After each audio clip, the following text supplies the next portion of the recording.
Greetings, everyone. Coin Stamp here. Let me just get the chat boxes up and running. Welcome back to some more Grim Dawn. It has been for freaking ever since I had a chance to play this. It's been like 3 weeks, 4 weeks. I don't even remember what I was doing. I have some idea. I wouldn't have put it in the posts otherwise, but I just tapped my mic by accident. Great start. Last time, we, got through and cleared some of the more interesting quests for Act 1. That's the part where we're trying to access the Warden's cellar and, you know, put an end to the immediate ethereal threat. Today, we're going to be focusing more on that threat. I will do a little bit of a preface before we begin. Currently in Grim Dawn, Grim Dawn base version is at version 1.1.9.7, which is mostly a bug fix patch from what I understand.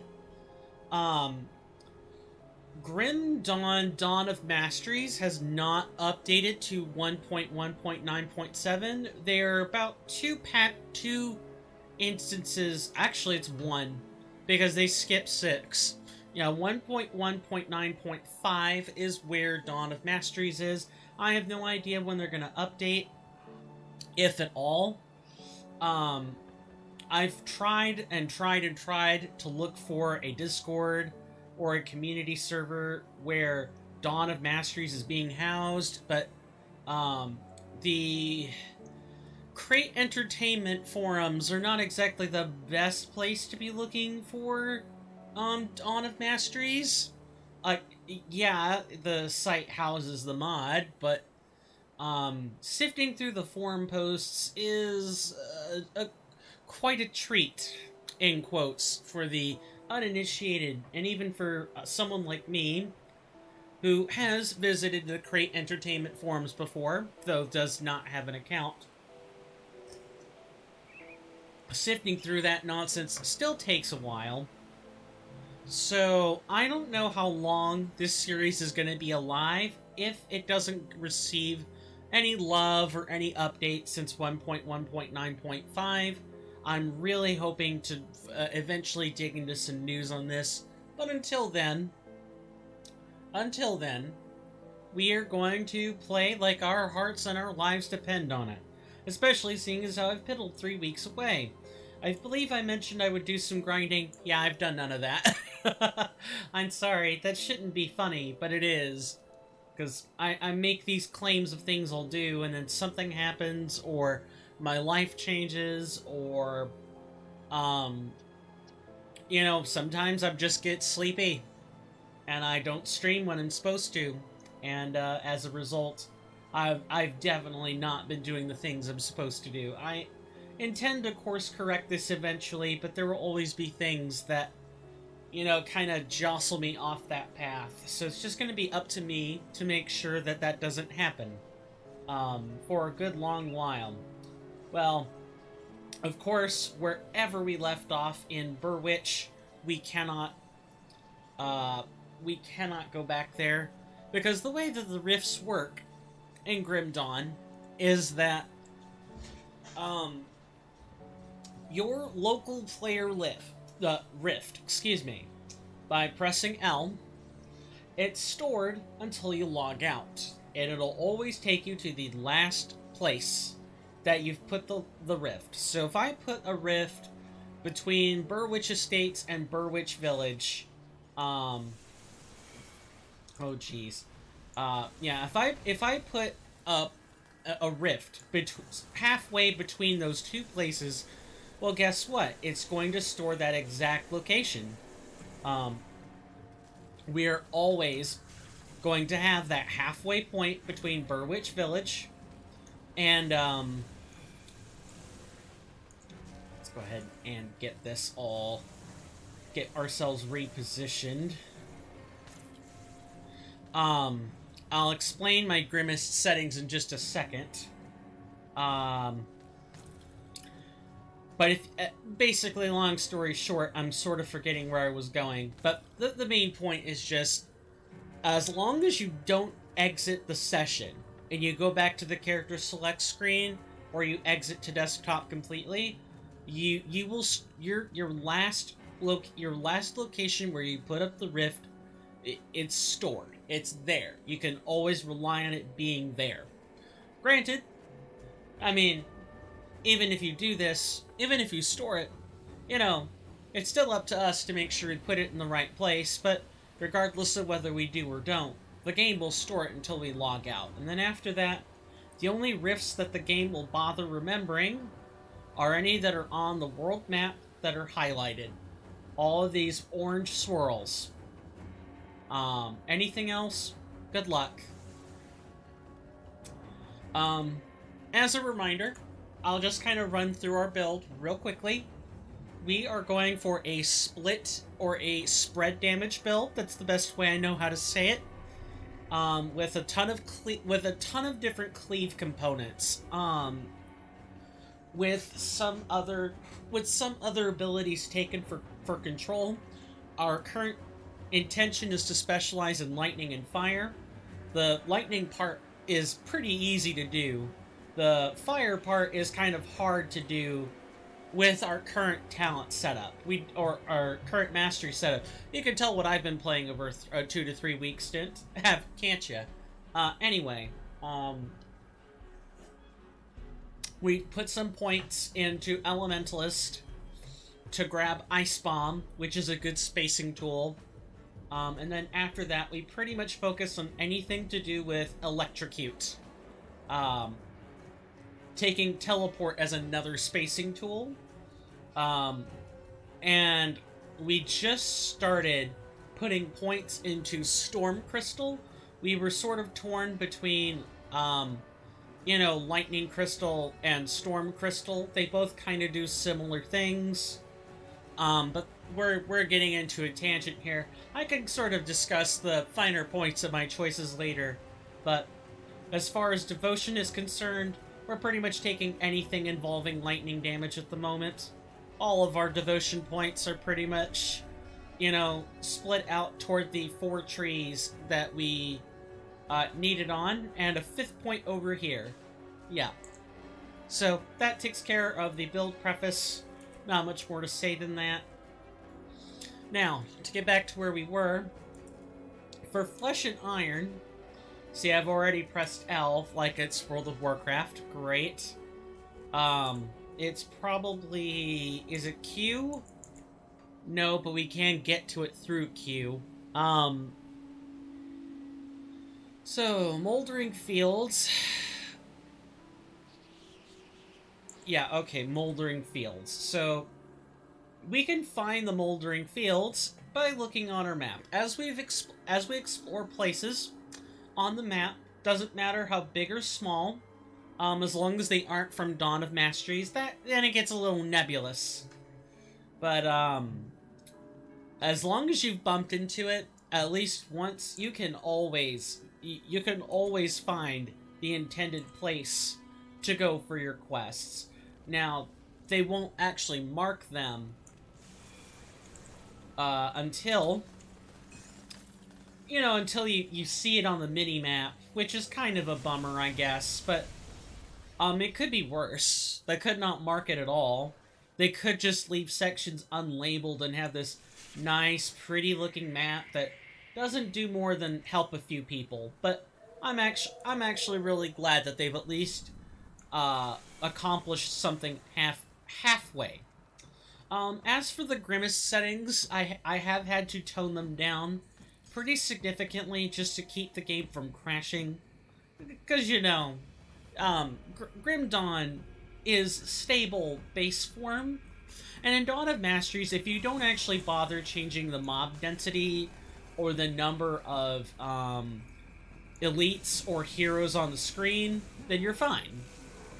But when you want to have some real fun, and I mean, you just want nothing but enemy rares on the screen, then that's when Dawn of Masteries gets pretty unstable. And this was before. It was unstable prior to there being a patch difference between the two game states, the base game state and the modded one. So I've taken some precautions to make sure we aren't crashing, and even then, sometimes a simple doubling of mob density plus let's get that crystal out there. Oh geez. Sorry, I'm kind of terrible at concentrating while an encounter is going on, but I will do my best on that. Hopefully I'm in view of the camera. For those who are maybe not familiar with the Twitch side of things, I am known as I didn't even do an intro. That's how long it's been. A couple of weeks. Guaranteed. Let me just make sure the bot's doing something. But, my name is Coin, or Swirling Vortex, as you'll know me on YouTube. Should be player build. Oh, that's got some sincere delay to it.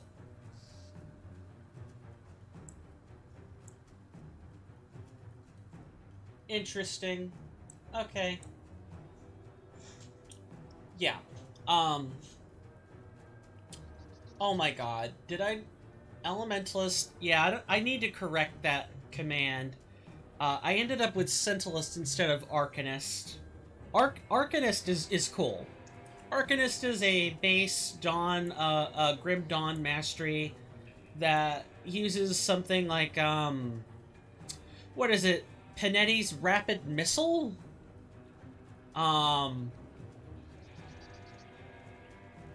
Frost Nova,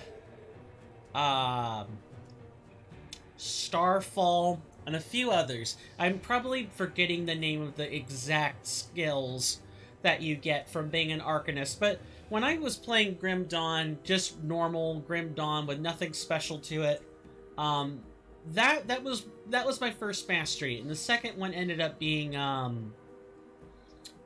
Inquisitor. Second one ended up being Inquisitor, and it was pretty cool. I liked what I played. It was like, well, have people done anything more? And after looking on Nexus Mods and some other places, I found it. Alistair's Diary. First entry. Mama told me to write in this thing. So I suppose now is as good as ever, seeing as I'm oh, this is a kid. This is a kid.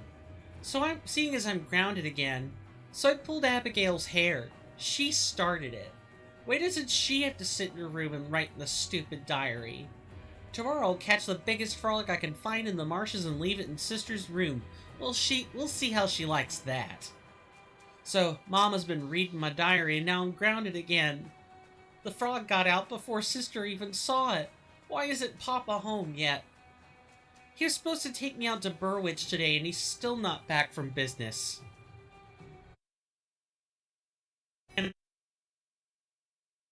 Perkins said there are monsters roaming for talking rumors again. I want to go to Burrwitch. I please tell me that I'm not being stupid and that Burrwitch is not spelled with a T and this child is just misspelling it. I'm scared. I'm really, really scared. Mama locked me and sister in my room while she checked out some noises from behind the house. It's been forever. Now I hear noises inside the house too. Papa, please come home and make the noises go away. I don't care about Burrwitch anymore. Just please come home, Papa. Well, unfortunately, I think we can guess what happened. I think we can guess what happened, and it wasn't fun at all. Yeah. Hold on, I need to turn this down for my own sanity. It's a little too loud. Sorry, folks. There. That should be better. I can hear myself think. That skill's not ready. Yeah, in Grim Dawn, you know, the game just has no chill. The game has absolutely zero chill. If there are children, they either... What is... I've never seen my mana consumption be... my energy consumption be this fast. You can already tell what I've been playing, can't you? That's alright. Yeah, this game has no chill. At all. If they're children, they're dying. Sorry. Doesn't matter. This isn't a Bethesda series game. This isn't, you know, someplace else where there are children. This isn't God of War, where the child sidekick gets to do some seriously sweet and cool things and maybe gets hurt sometimes. No, this is grim freaking Dawn. And if there are children, they die, they can get possessed. In fact, children are some of the favorite possessions of the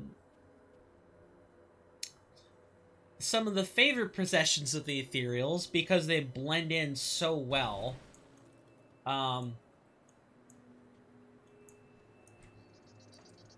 Yeah, that's pretty much all there is that the ethereals really, really love them. And I mean, tactically, it's just sound. It's just a sound tactic.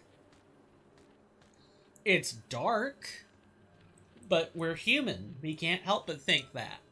It is definitely a dark tactic. But if I were my foe, and I knew I could possess human beings of any stature, that's exactly what I would do. Take the children, possess them, do something with the, do something with their small stature that makes them go more or less unnoticed. And there's the caps lock for everyone's benefit.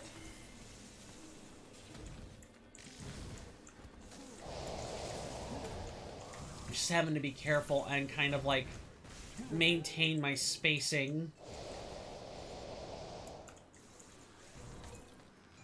Because, you know, in Grim Dawn, the game, even on normal, the game does not pull punches of any kind. Like at all. So you're gonna see... You're gonna see me die. And I've already died a bunch. In this series. I've died like 5 to 8 different times. Which, I mean, some people die like 20 or 30 times in multiple acts in base Grim Dawn, because it is a naturally hard game. Believe it or not, it is a naturally hard game. If you play it on veteran mode, it's even worse. I don't recommend that, and I can't imagine it getting any easier on higher difficulty such as Nightmare. something else that exists in base Grim Dawn. Not to mention, well, I'm not sure the base difficulty modes work with Dawn of Masteries. I believe that's what the grimmest settings are for, but the grimmest settings alter the difficulty in different ways. Like, Dawn of Masteries actually changes the number of enemies on screen, whereas base difficulties do things like reduce the amount of native resistance you have, reduce the amount of resistance you gain from gear, from masteries, from devotion, all of it. These are the Burrwitch outskirts, which I for sure thought were the Moldering Fields. Yeah, we're currently headed in the opposite direction from where I want to be. That is fixable, but it takes time.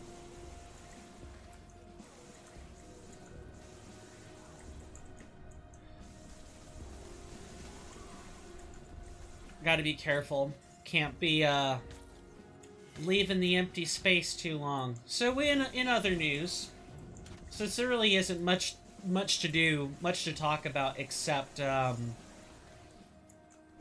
just the fact that Energy is low. I have to remember to pop energy potions at times.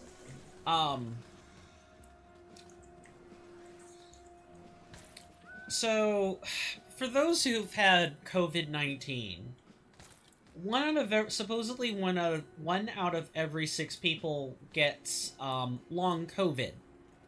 I am such a sufferer myself. I have long COVID, or if I don't, then I've just got that nagging cough that's always there.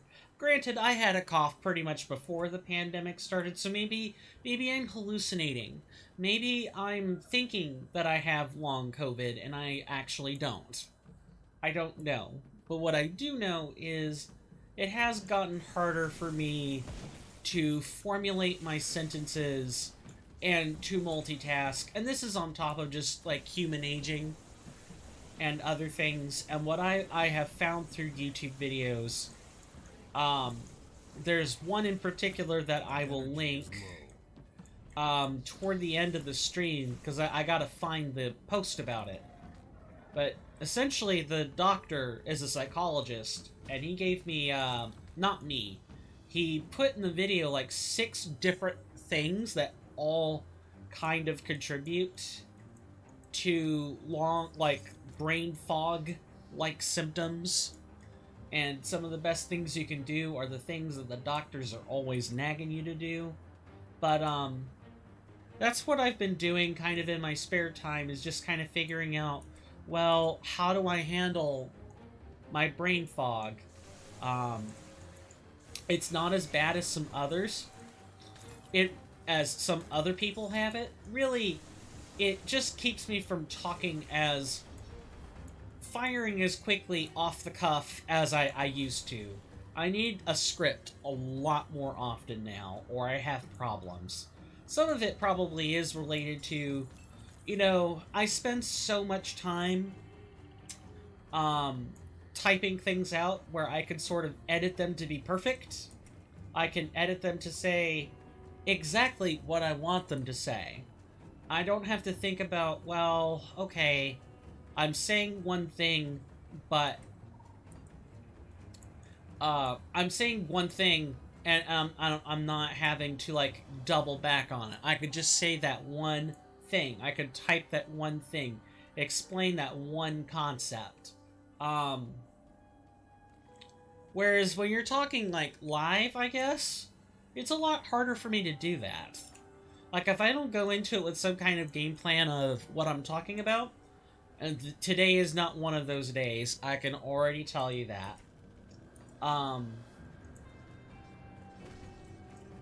If I don't come into it with a game plan, I'll have like 2 to 3 minutes where I'm thinking of things to say. Because, let's be honest, no one wants to hear, normally, what you had for breakfast. Like, when you're streaming, you do get those conversations, and you get them a lot. I'll give you a good price for what I've got left. But here's the thing about those kinds of conversations. Typically, a viewer will initiate that conversation, right? You aren't just talking about these things without, relating back to the content at hand. Additionally, this is a Let's Play. This isn't just a, look at random streamer, do something random. I am a random person for the purposes of this algorithm, for YouTube and for Twitch, but I want there to be some kind of cadence and structure. And that can't happen when random thoughts are entering the screen. When I'm just spouting inane nonsense, and I want to particularly kind of curb that on YouTube, mainly because on YouTube, I'm just having to kind of sort inventory here, which I think I said I was going to curb, but I just need to get the inventory all sorted and over with, which, thank goodness, that's pretty easy to do. I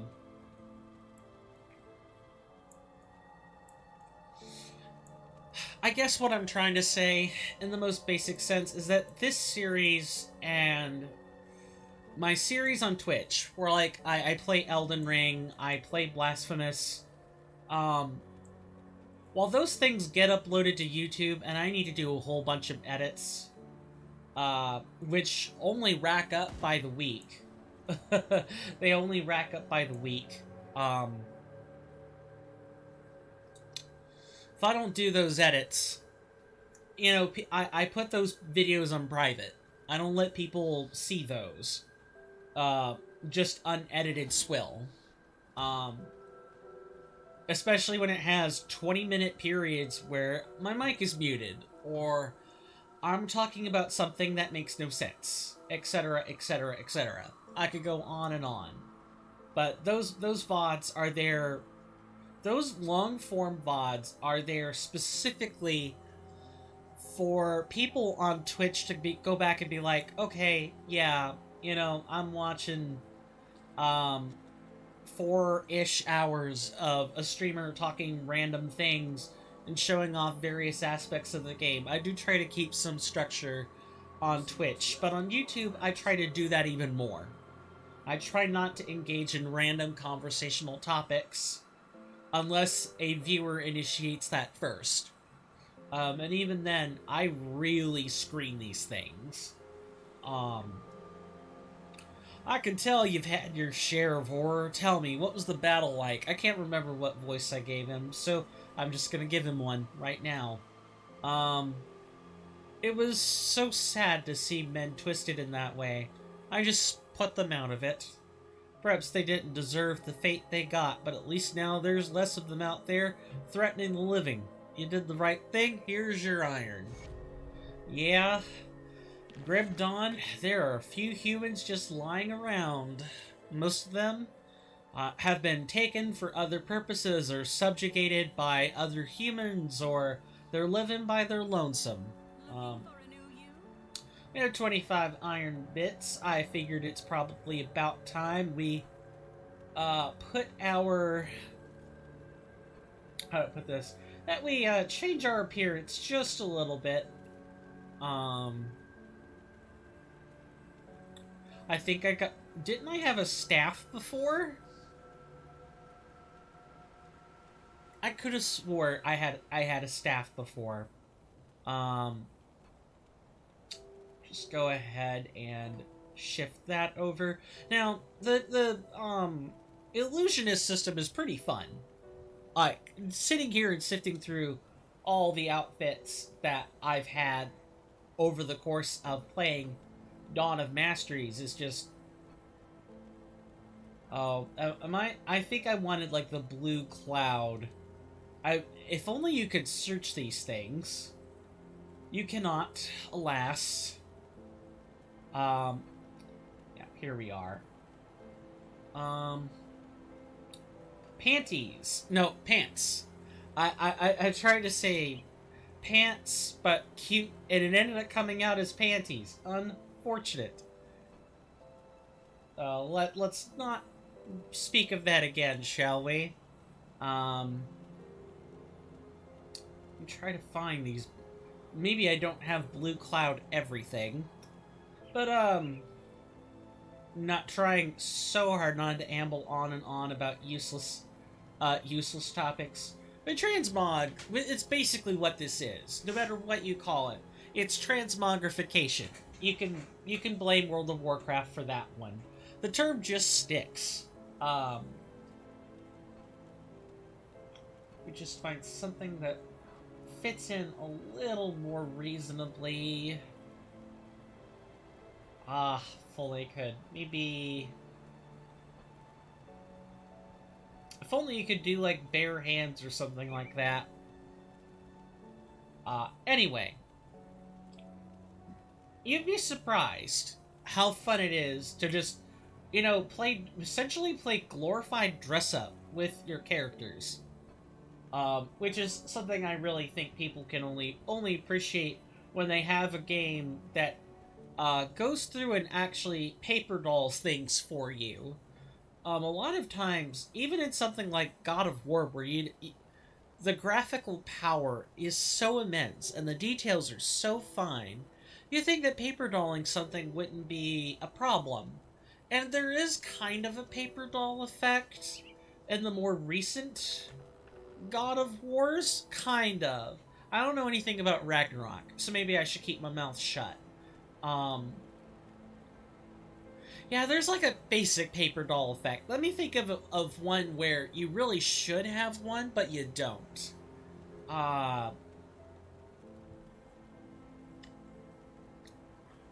There are a lot of JRPGs that I'm thinking of where, like, the characters just constantly maintain the same appearance. Like, you have costumes, but you don't have, like, well, it takes on the appearance of armor. I've been on a Legends of Legaia kick, so that name naturally comes to mind, but it is one of the games that has, like, a paper doll effect. There have to be RPGs out there. I think Bait and Kados comes to mind. Either you get armor or you equip cards, where the cards are clearly weapons and armor. And the weapon cards get an appearance, but the characters keep their appearance the entire time. Yeah, something like that, where like you have equipment, you put it on, nothing happens, except a stat change. Which I guess is fine. But I always like it when a game actually actively goes through paper dolling the characters. I think it makes it more immersive. More immersive. It's nice that this is pretty cheap. We can just apply a different metal here. Now, I need to take a look at I've looked at the bank already. I need to look again.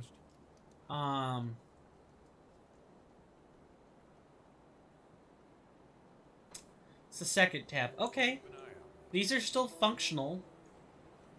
I guess I'm still really kind of worrying that that something's going to be wrong, right?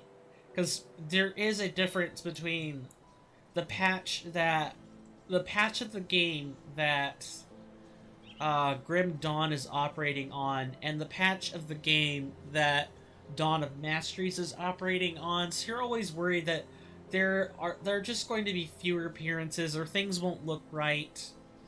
I did do some looking. I did boot the game up and kind of make sure it more or less runs at the resolution it's supposed to.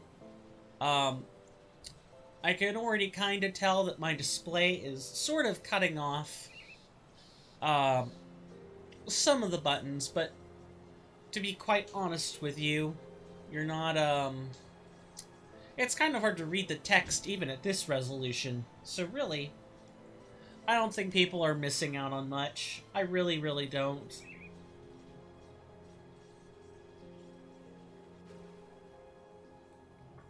But here we are. You look all nice and pretty. You look like a real Stormlord. You know, despite not actually being one. Alright, so we've pretty much done all the quests that there are to do. The only thing left now is to either fill out portions of the map, which, to be quite honest with you, while Grim Dawn does have a lovely set of map assets, I love the way the buildings look, and the more you zoom in, the more detailed it gets. It's really nice, but that isn't what we came here to do. Also, there's a portion of, I suppose, the Act 1 area, the East March,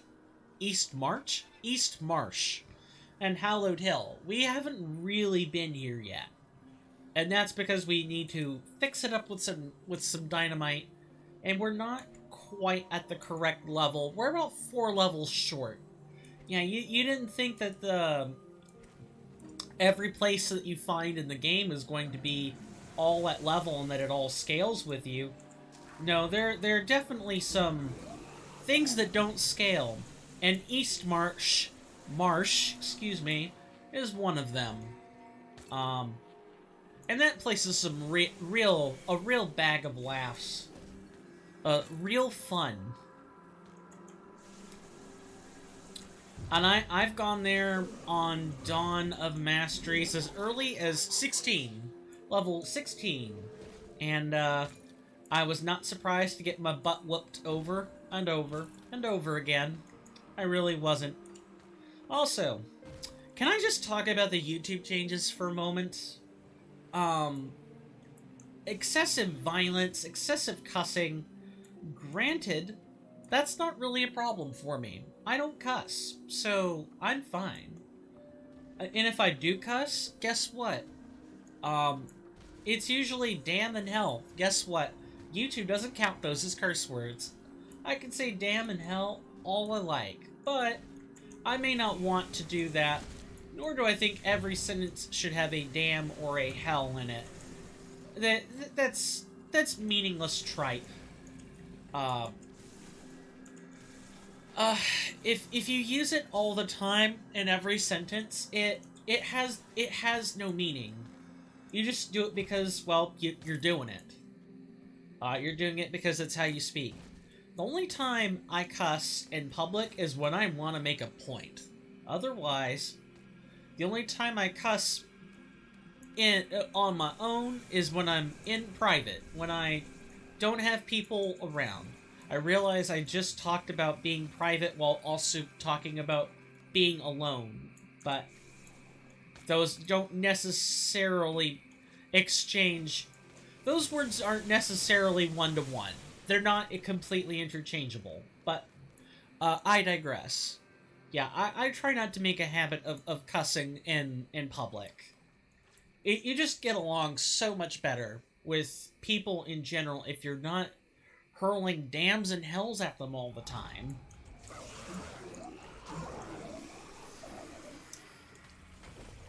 Nice, we got a legendary token from that.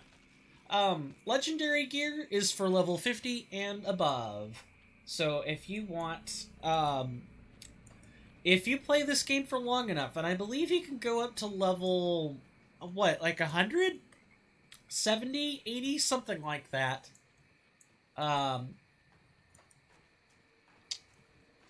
Just making sure. I'm kind of paranoid about the chat. I don't want to be missing messages or anything like that. I'm paranoid about this enough on Twitch without also being paranoid about it on YouTube. I forgot what I was going to say. I just completely lost my train of thought.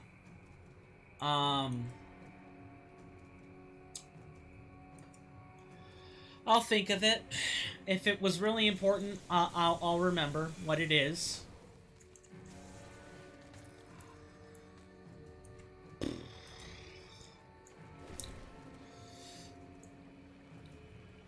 I'm really trying to, like, scrap my brain, trying desperately to remember what it is I was talking about. which is something that is not new to brain fog, by the way. Like, you could totally have lapses in memory and not have brain fog. That's perfectly natural. Brain fog is specifically denotes increased frequency. And also, brain fog is not a it is not a medically feasible term. Like, yes, doctors know what this means, but they're just gonna send you to a psychologist and think nothing of it. Because brain fog seems like a mental problem, a psychological problem. It's actually physiological. And you combat it with good diet and exercise, and specifically flavonoids. You want to have lots and lots, but not overly much, flavonoids. And if your heart's healthy for it and you're not taking any sort of, hypertension medications, feel free to pop the, a luteolin supplement, and that should do the trick. Or lots of leafy greens will also do it, from what I understand, from what I've researched. Again, I'll be putting, I'll be showing off the link to this toward the end of stream, so, if I could remember the guy's name, I'd cite him on the spot, but I don't. So I'll simply have to wait until the end of the video. Forgive me, please. I'm not trying to plagiarize anything. I just don't remember. I remember what he said. I don't remember the name. I'm awful with names anyway. It's not an excuse, but some people are legitimately awful with remembering names. I remember faces like the snap of my fingers. And here I am doing the exact thing that I said I wouldn't be doing, which is talking about random stuff. But I digress. When I can't remember what it is I've originally said, this is what I default to doing. And I either... Oh god, I'm gonna die. I need to remember what the storm crystal is doing, and... Is it a 6-meter radius?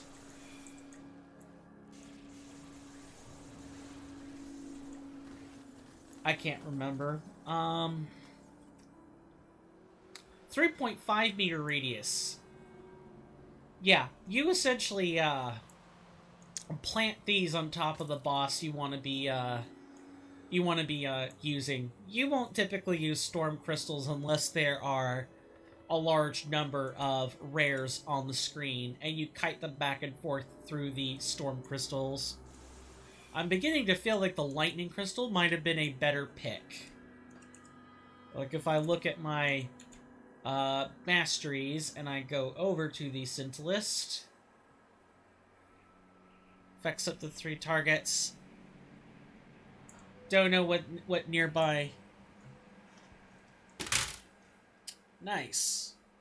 I love banging and smashing my keyboard.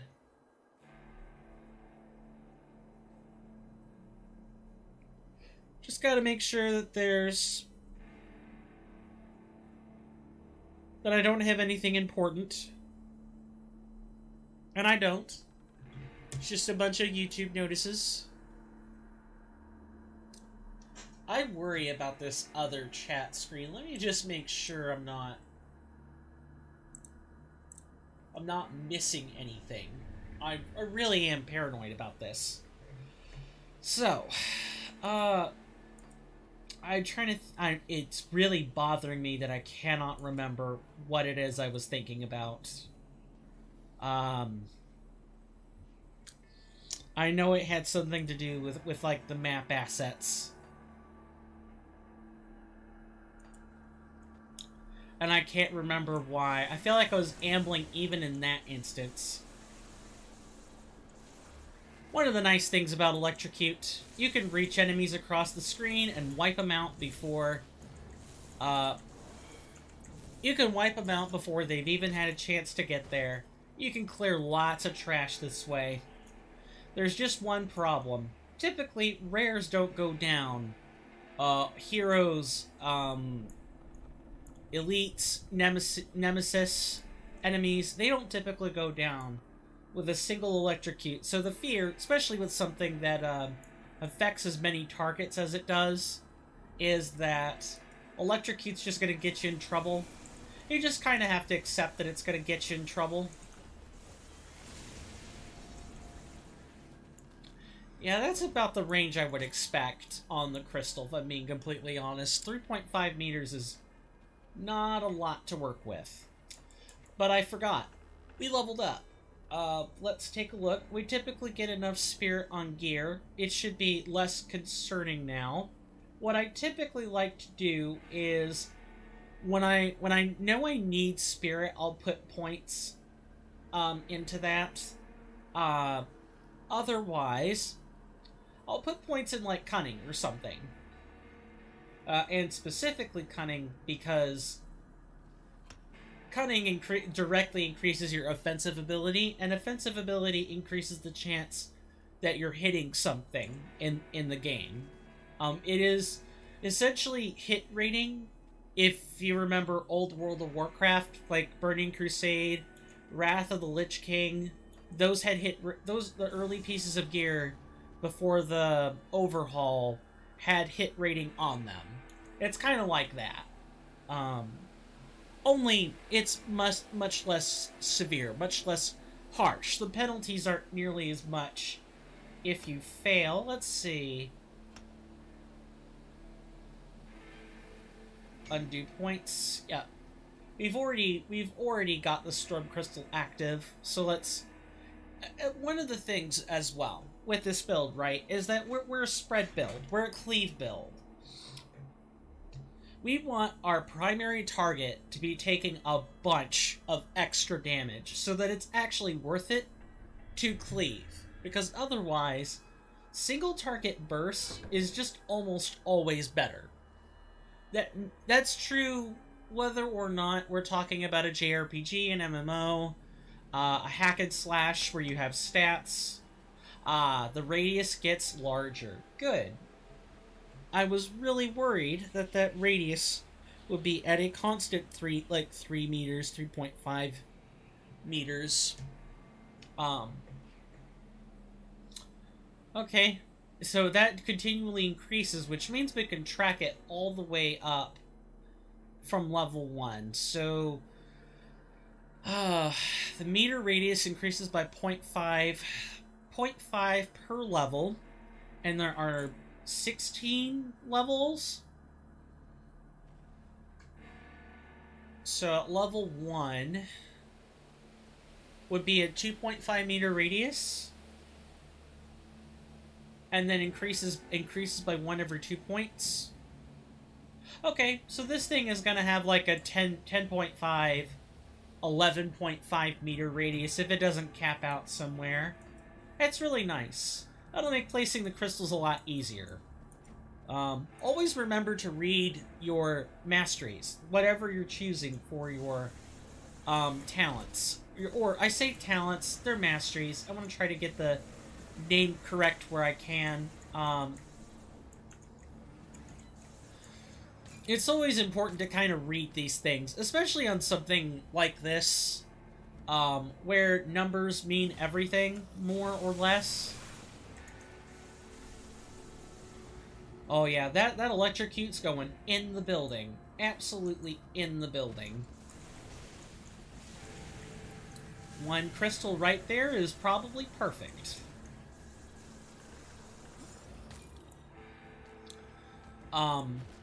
And everything is incremental, right? Like, yes, there could be giant changes.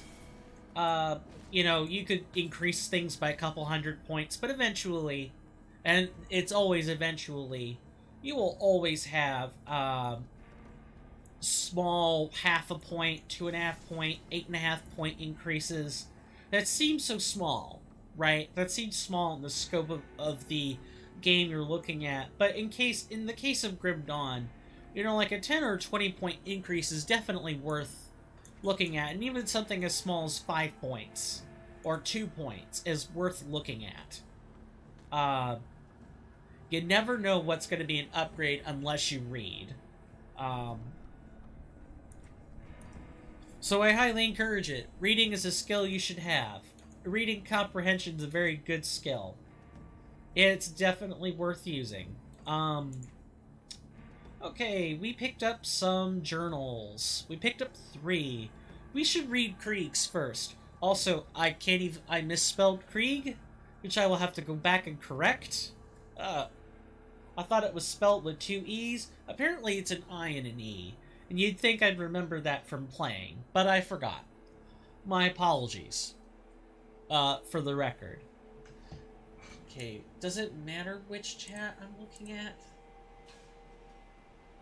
Okay, the chat seems to just be displaying, pretty much seems to be displaying wherever. And it'll update no matter which panel I have. Though I could probably close out the one that just isn't gonna update. And just keep the one that is. Less stuff on the docs to worry about. Alright, Mr. Krieg, what do you have to say for us? I might have to take a break here in just a moment to answer nature's call. I've taken possession of my assigned vessel, the local prison warden. I appeared to him in his bedchambers and proposed the joining.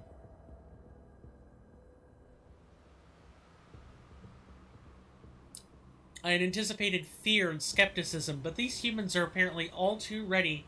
I heard something. That was a sound effect. Are all too ready to enter into any pact they believe will profit them. Krieg is not a particularly strong-willed human, but he is persistent and constantly scratches at my consciousness. I have him under control, though. Do you? Almost seems like you don't. A well-trained ethereal shouldn't even be having scratching at their consciousness. Krieg's position as an incarcerator of other humans will greatly facilitate our efforts. His expansive dwelling is a massive cellar that I believe we can use to fashion an underground transit to conceal our activities in the transport of bodies. There is much work ahead to prepare for our glorious dawn, but I'd rather enjoy this physical body. It has many advantages. You know, I've always wondered what possession might feel like. Like, possession from the perspective of not being in control. I think the closest that you can really come to that might be dissociative identity disorder. Something that my sibling struggles with. And deals with on a daily basis. Where you're sharing control of a number of other identities, all in the same body, by the way. All of them have their own needs, their own personality. Some of them can be drastically different from the primary or the host, however you want to say it. It's really fascinating how the mind can just sort of... I hate to use the words splinter and fragment, because that implies that the dissociative identity disorder person, the person experiencing it, is broken somehow. But I know of no other way as someone on the outside to describe it. It's kind of what it feels like, is there are subtle personality shifts that are hard to detect. It's not like what you see in media where like the personality shifts are all distinct and separate. A lot of them bleed together. But there are some distinct things you can pick up if you know they're there.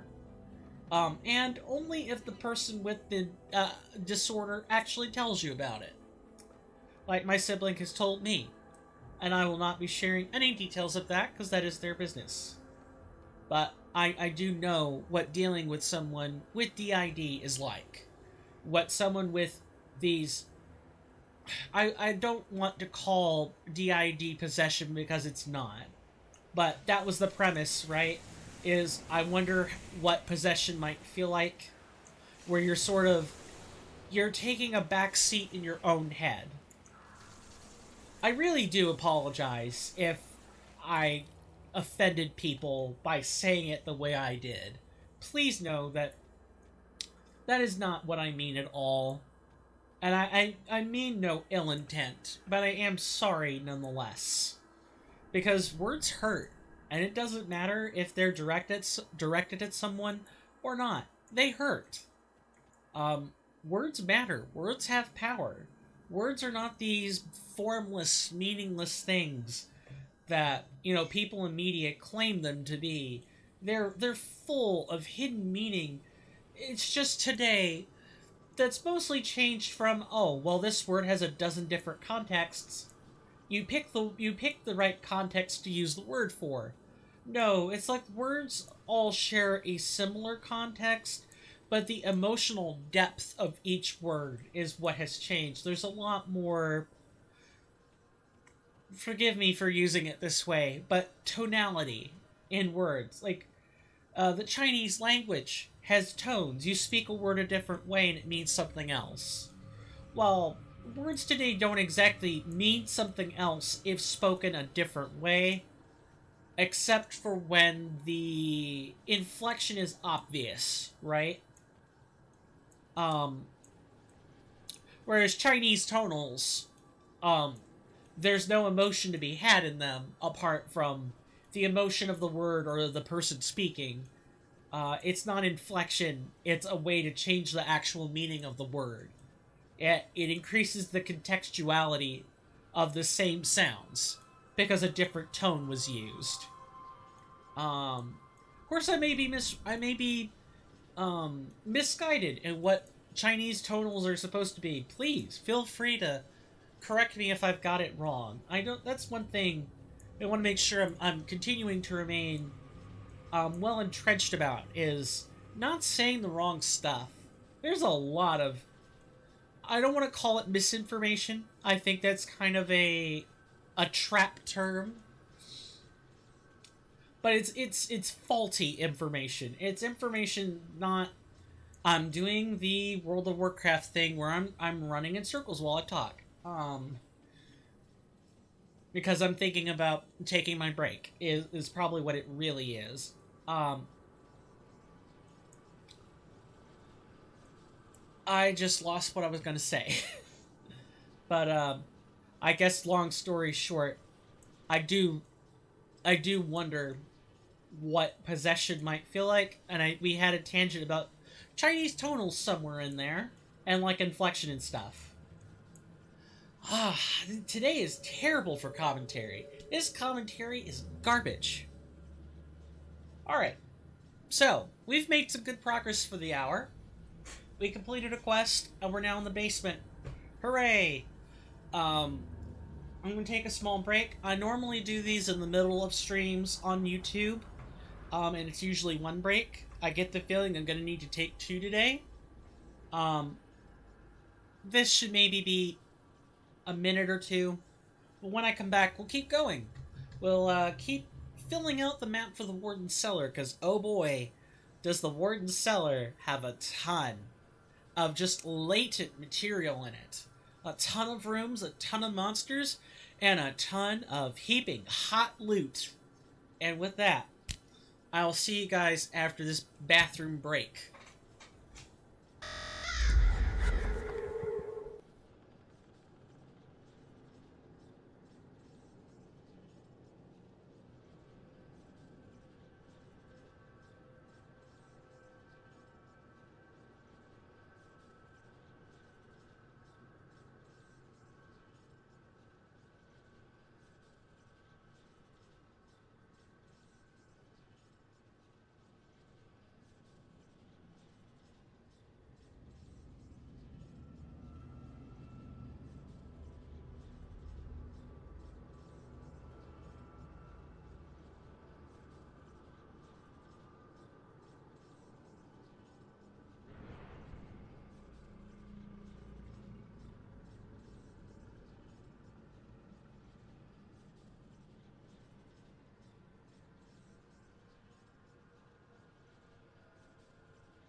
Sorry about that, folks. I am back. I had to go to the restroom, answering nature's call, in other words. That's usually what I call it. I just thought I would give people the necessary insight into some of my words.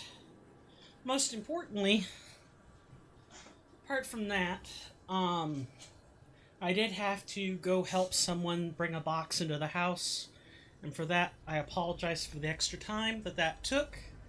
Let's get back into things, shall we? Just in case, since it's the bottom of the hour, more or less, give or take 10. I want to take this time to remind people that I'm very thankful for their presence here on YouTube or on Twitch or anywhere, really. I do this for a hobby. At some point, I will have to lay the ghost to rest so that I can be the scientist that I'm supposed to be. And maybe I could come back to YouTube later. But for the time being, I'm going to make the most of this. I'm going to make sure that we enjoy our time together. But I will eventually have to do what I'm supposed to do. Not that this isn't what I'm supposed to be doing, but if you're going to college for a degree, right? And in my case, it's the second real truthful degree that I have. You want to make sure you're doing right by the money you spend and the loans you take out while you're in college. Because otherwise, what are you doing? You're wasting your time. You could go be a certified dungeon master for a living. you could do that and be perfectly content. No money wasted. No money required. And these days, college degrees mean less than ever before. The only place where a degree actually still means something is in the hard humanities and hard sciences. And I don't say that lightly. I say that as a really sad person, right? I can't do that yet. I'm really, really saddened that the experience, I have to say it that way. But current college practices are just predatory. There's no other way to dance around the issue. There's nothing more lenient I could say. The whole system isn't like that. But particularly in the sciences, especially in the hard sciences, biology, chemistry, physics, the kinds of sciences I'm studying right now. And the kind of scientist I want to be is a biologist. To be really, really Q-basic about it. And there's a lot of paper trading going on. There are bunches of things that you can't say. And job demand is lower than actually advertised everywhere. And you really have to suck and kiss butt to make any amount of college education worth it. And it's not like this everywhere, but, the good apples are outweighed by the bad ones. All it takes is a few apples to spoil the bunch. All it takes is a barrelful to spoil the orchard. In other words, we're at the point where we need to look at the soil the trees are growing in, not just what the trees are making, but what are the trees being fed, right? And I think it's an inherent part of the human condition to just be... It's about who you know and not what you know. It really, really is. Networking is such a core, critical skill that not networking can literally mean the difference between getting a job or not getting a job. And it sucks. It shouldn't be that way. Your job should be based... Your ability to get a job should only be based on connections if it's something like Twitch or YouTube. If you're an entertainer of some kind, okay, yeah, your social connections are pretty important. it makes sense for you to be filtered out by who you know. And no, smaller names knowing bigger names make sure they get their foot in the door. The smaller names get in the door, and the small names that don't know the big names don't go anywhere. If you're not willing to... It's just the game that's played. But in the hard sciences, everywhere else, your connections shouldn't even be relevant. It's about what... It's your ability to problem solve. It's your ability to, you know, demonstrate that you actually know the skills for the job. And additionally, I've heard some reports of... Here I am ambling about things no one cares about, but I'm going to finish. I hear reports and see testimonials about people not having to be retrained after they get out of college because the college is teaching the theoreticals instead of the applied stuff, right? Because the college cannot know what field you're going into. They cannot possibly know what you intend to do with your skill set. So what do? They toss a bunch of classes at you and say, this should give you the smattering of what you need. And all while charging you tens of thousands of dollars. Like literal overkill. Even in-state tuition in the US is bad. Is a couple K. Somewhere between 2 and 4. Or 2 and 6. So really, college is meant for very few specific things. And if you're not going to college for one of those specific things, or you don't want to be involved in any one of those specific things, the hard humanities, the hard sciences, things that are already semi-theoretical in nature, don't bother. Go find a trade job. Go find a job that doesn't saddle you with a bunch of debt. I'm 60K in. I'm in it for the long haul. Or until the government tells me to stop. Take your pick. But in either case, you know, I'm probably gonna carry debt over for the rest of my life. I'm old enough in this that I carry no illusions about how long or how much debt I'm gonna be in. Even if I borrowed minimally for college, I would still probably end up with around 60 to 100K.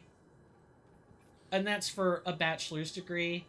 Of course, my own academic performance isn't exactly the best, so your mileage may vary. Most people usually have their bachelor's somewhere between 20 and 30K. So I definitely know I am behind the bell curve, or at the very end of the bell curve, so to speak. So please don't use my story as the average. I'm an outlier, and I'm more than happy to admit that. I'm not happy about admitting it, but you know what I mean. So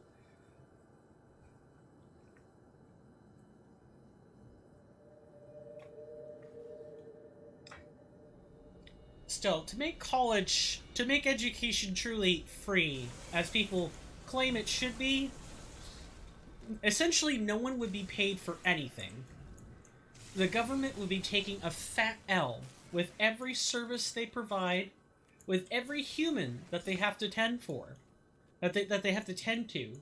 Everyone is a burden on the system because no one is getting paid, except in time or benefits. And even then, it would require the system to be burnt alive, and then soldered over, and then corked, so as to never be utilized again, to make it painful to reinitiate the system we have now here in the US. I can't speak for the rest of the world, but I could definitely speak for the US. Well, speak with my perspective for the US. That's about all I can do. Okay, we're just going to lay these up rather nicely. That skill's not ready. Gonna heal up. Potion. Or, I'm sorry, let me get this right. They're tonics. I'm gonna use a tonic. You know, the kind of a thing that you spritz on your skin, or maybe I'm thinking of something else. You can drink a tonic. You can also rub on a tonic. But typically, those kinds of things are labeled something else. Tinctures, resins, all of those funny sounding words have a meaning. I can assure you of that.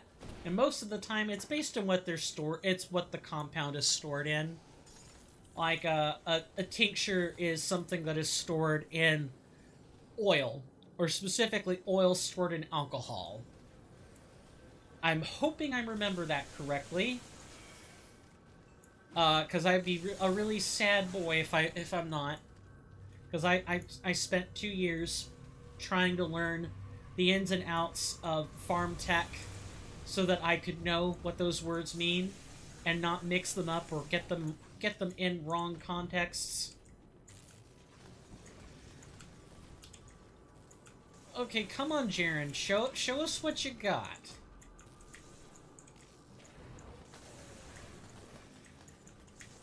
Sorry, I'm really trying to make sure I don't die to him, because these are like heroes or nemesis enemies, and you could die in one beating. We've died before. Oh, if you're wondering why we've killed so many enemies and there isn't a shred of, you know, having to go back and sell, we did... Oh, sorry, I pressed L when I meant to press O. We set up our loot filter, which, as a reminder, we've mentioned this in multiple episodes, but it's been a couple of months. Basically, the loot filter allows you to tune out loot you don't need. If you know what kind of build you're going for, there is no reason that you cannot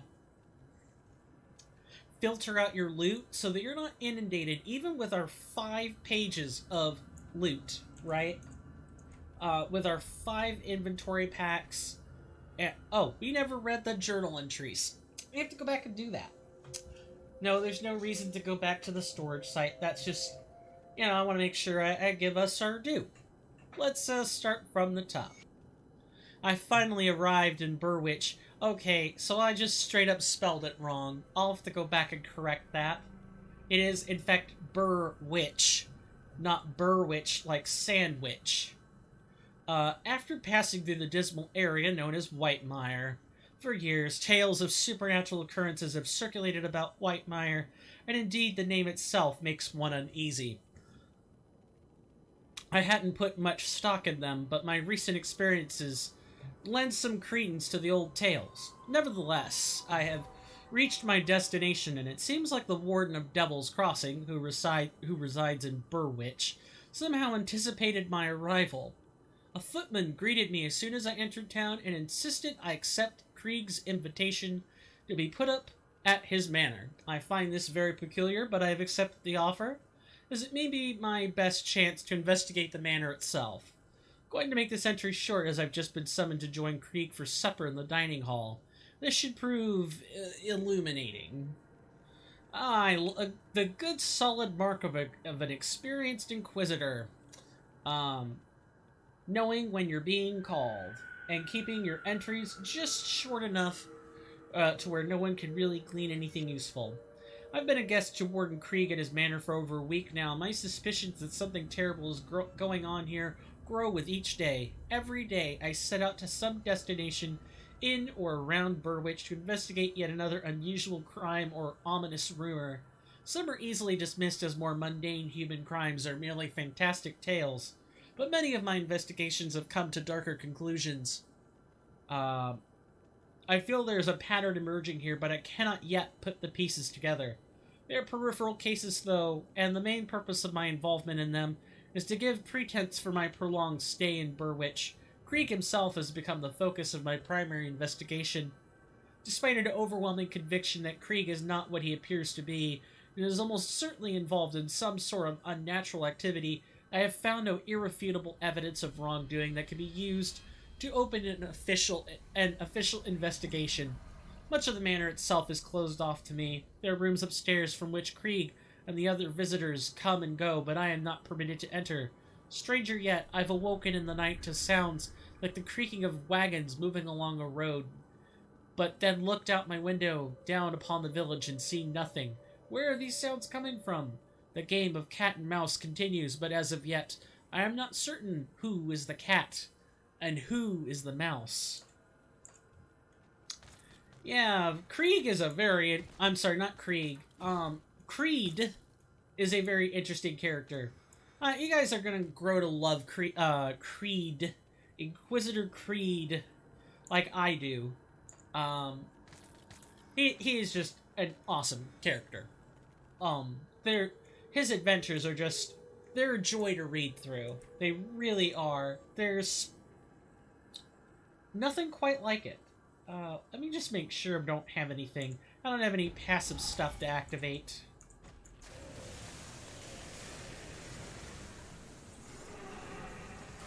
And just like that, it's over. It's over, ladies and gentlemen. Stream's over. No, I'm kidding. Stream ain't over. Not for a long time. Not for at least another 2 hours and 30 minutes. But, small enemy packs like that, good riddance.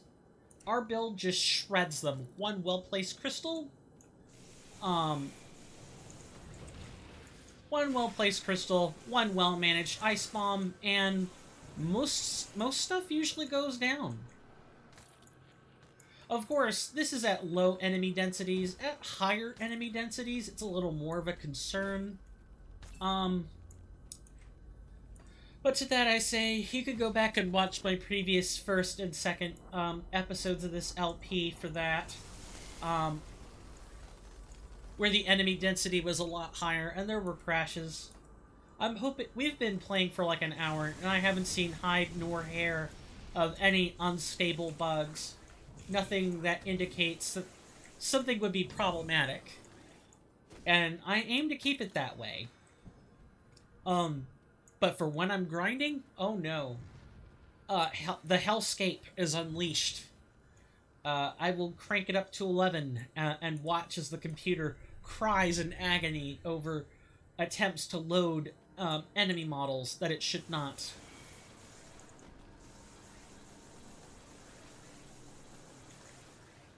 Beautiful. One crystal, and I'm suddenly not spending infinite amounts of energy on stuff. Alright. Let's pump our points in. We have a 97% chance to hit. Let's bump up our physique a little bit. And then after that...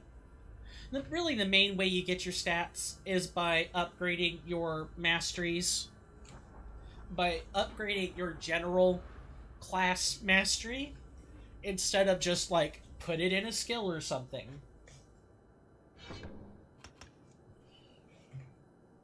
Okay. 5-meter radius? Hot stuff. I'm hoping that that continues to increase, but it looks like it stops. Or is capped at some point. I'll keep an eye on the, particular skill and modulate as necessary. But the other benefits, like the increased defense reduction, is generally a good thing. So, Krieg's Cellars. There's a lot to this place. There are so many... let's just put the crystal there where it will start reducing defense. And be really careful. There's so many places in Krieg's Cellar. It could stretch for miles, or what seems like miles.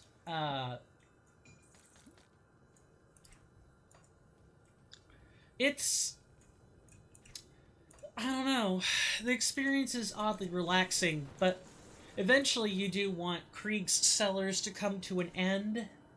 You don't want to be there for eternity, no matter how relaxing it is. And it does come to an end eventually, but hopefully the information we learn about what kinds of horrid activities that Krieg's possessor does in their spare time before the glorious dawn, as they put it, will make the experience all worthwhile, and it won't feel so long, daunting, and bland in the meantime. Just put that crystal right there.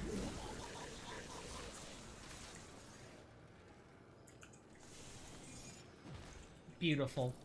Beautiful. Our build really is coming together quite nicely.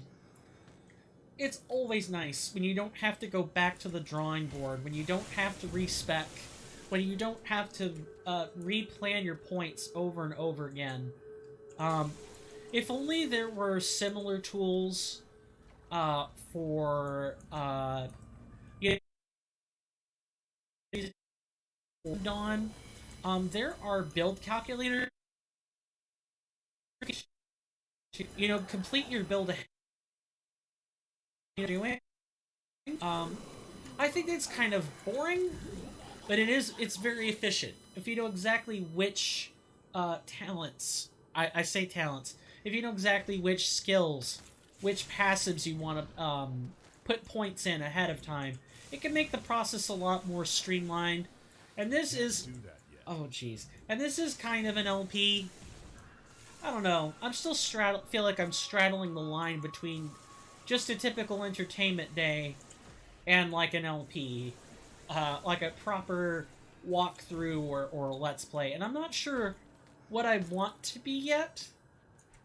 I think stuff in the middle, like something that manages to find its own unique flavor between A and B, is always way more fun and way more impressive. But a lot of people prefer focused content that knows what it wants to be. It doesn't try to saddle the line, or straddle the line. It doesn't try to appease a wide group. It doesn't try to appeal to the masses, as many different kinds of masses as possible.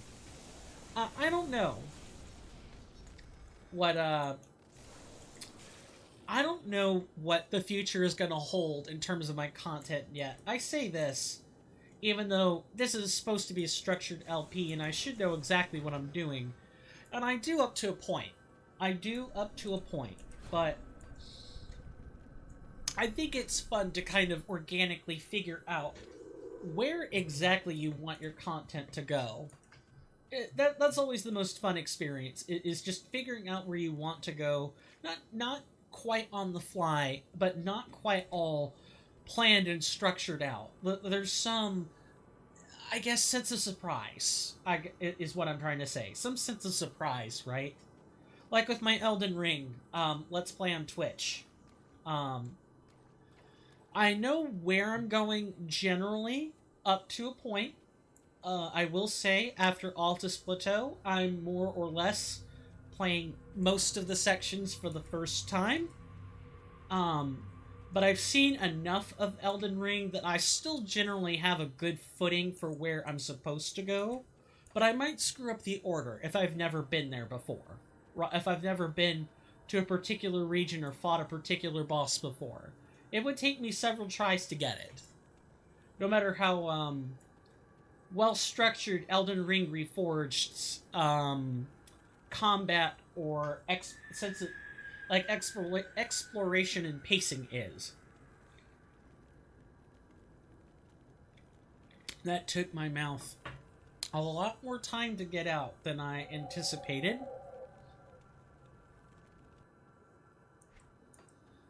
Great, fun.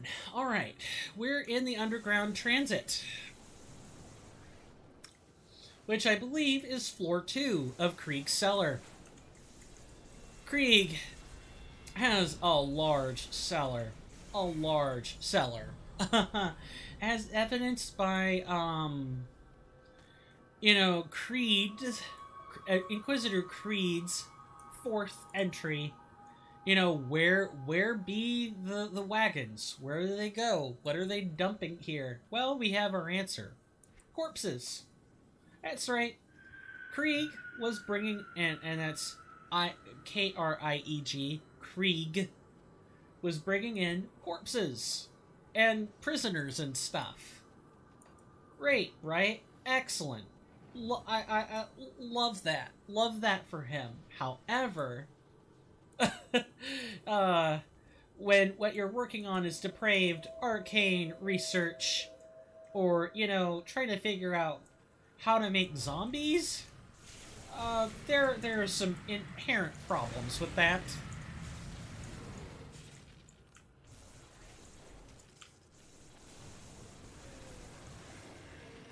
There we go. I don't know why that took as long as it did to clean up, but it did.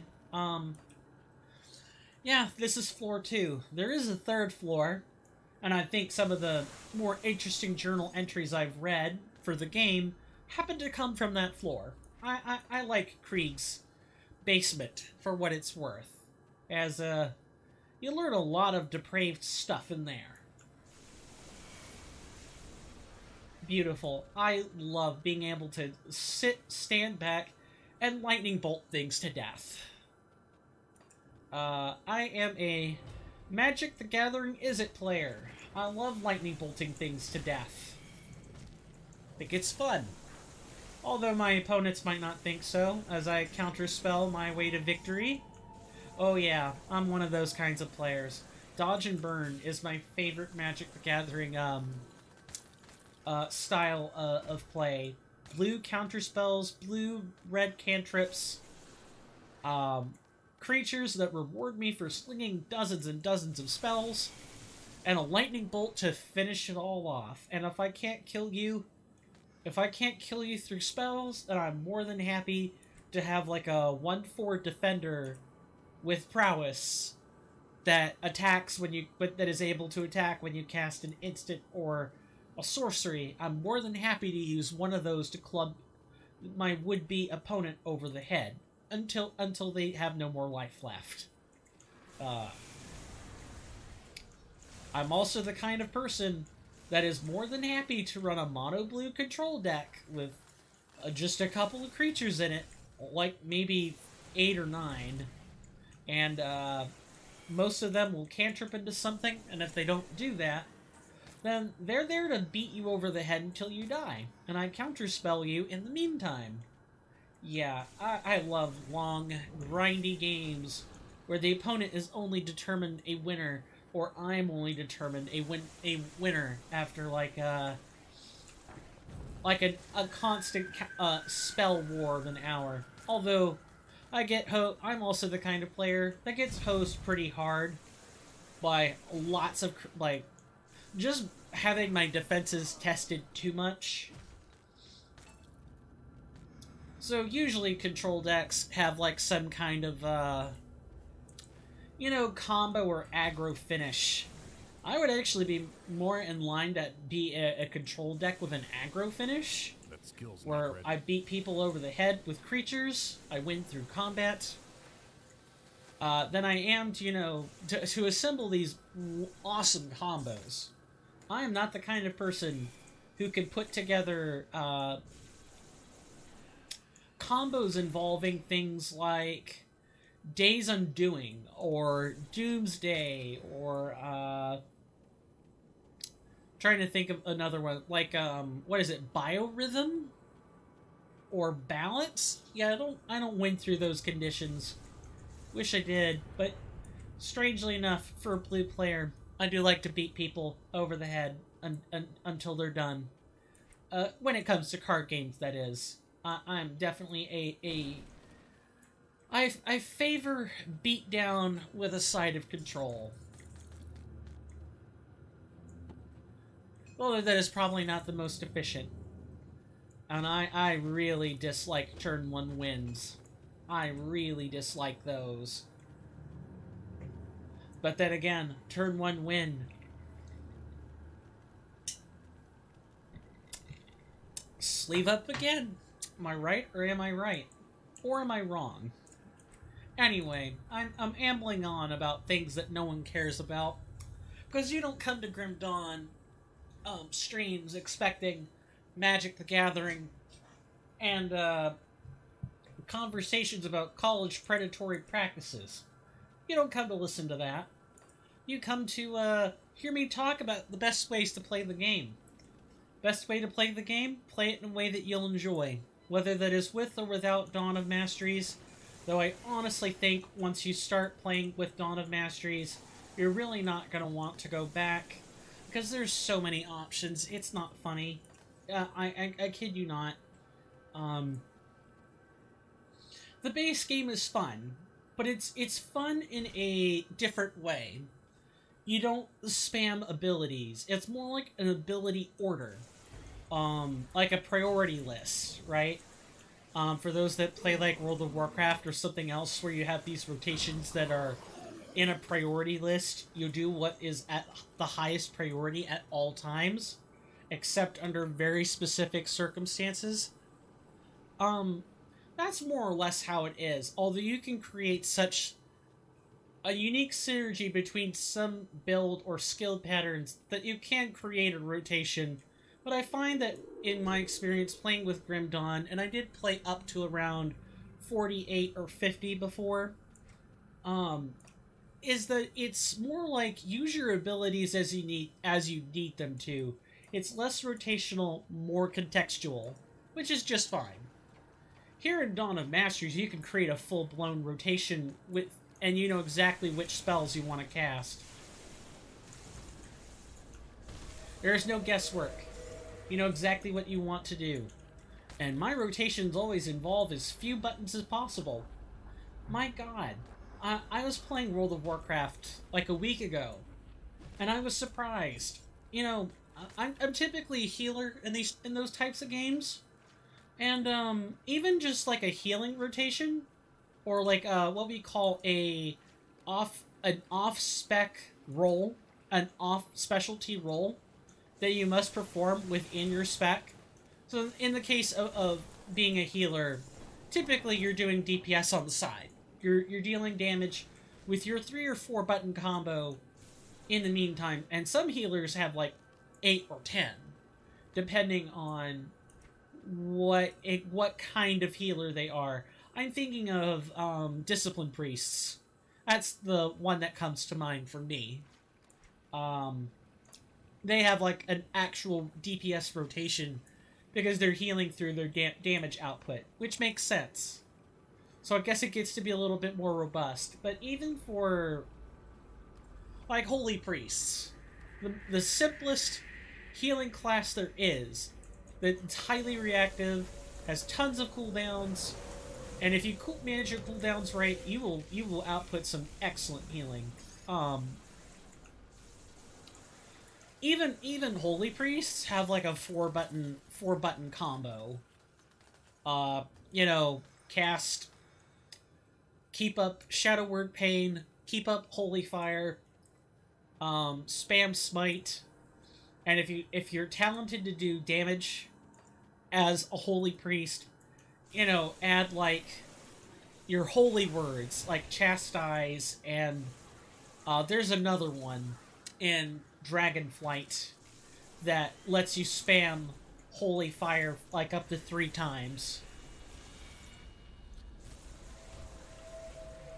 It is a full-blown rotation with mini cooldowns in between. Which is cool.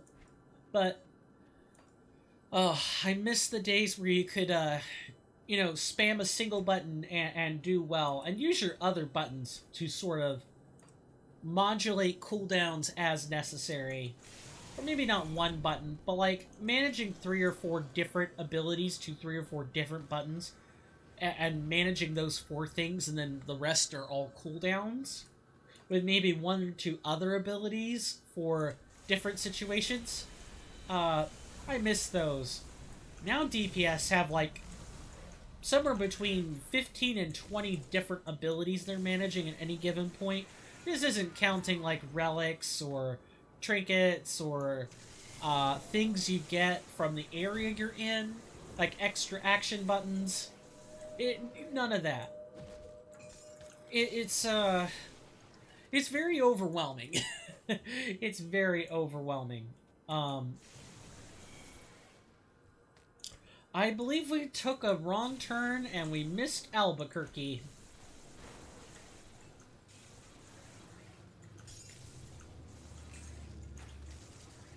And I don't think I remember there being an Origins of the Slith here. I don't remember this tome. Well, we can certainly put it on and read as soon as we deal with pests. in all my history, in all the history of our great nation, there's been no greater atrocity committed than the creation of the vile vermin we call Slith. Part man, part serpent, the Slith were a testament to the dangers of the arcane, and served as the driving force behind the formation of the Gildum Arcanum and its tighter sanctions on arcane practices. The Slith owe their existence to the actions of a single individual, Oswald Hargate. Backed by family wealth and a passion for research, Oswald aspired to leave his mark upon the study of the arcane. Little did he know that his legacy would leave a permanent stain on all arcanists in their field. Ah, yeah. You know, you have to, as a scientist, you're constantly asking yourself, this could happen, but should I? Would I? You know, ethics. Like, actually considering what happens when you implement the thing you're studying, or you do anything more than simply observe, and you're running experiments to isolate things. Sometimes even the sheer act of just running an experiment and observing something can change the effect. Can alter what you're looking at, give it different properties. The thing I think about when it comes to even the simple act of observation is electrons. It's called the wave particle theory. And just by observing electrons, your observation will allow you to they're either treated as waves or particles, depending on what exactly they're doing. And just the simple act of trying to observe electron particles or wave energy to determine which one it is has a sort of it has an interesting effect, let's say, where Skill's not ready. if electrons are in one state, they become another. If they're a wave, they're a particle. They can change to a particle when you observe them. If they're currently acting like particles, then the act of observing them through, like a camera or something, turns them into waves, or they display as waves, right?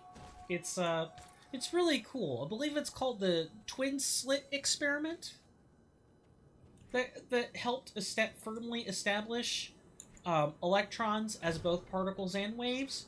Just the sheer act of trying to confirm which one it is has a profound effect on the results you're getting. And the same can be true in any other kind of scientific observation or experiment you're making. Just usually, that sort of effect is noticed only at the quantum level. Or like the act of trying to observe a particle makes it do something else. That's like a quantum level thing, or an atomic level thing. Something that our eyes are barely, not at all, able to process without trained aid. And even then, still not so much. We haven't really increased its spirit that much. I'm going to put a point in this. And then we keep going. It looks like the meter radius caps out at 5. And the only thing that seems to get better is the damage. Okay, that's good to know. So it's not like it's like 10 meters. It caps out at 5. So, like, the basic premise of the storm crystal is to plant it on a target, or plant it near a target that you're constantly kiting or moving around in order to reduce their defenses. Because that's more or less what it does, is decreases their defensive ability by 5% and makes them much easier, or somewhat easier to hit. Maybe I should be careful about that. It makes them somewhat easier to hit, as long as they're actually zapping the correct target. And they live long enough that you could get down 2 or even 3 before you have to reapply the... Before you have to summon another crystal.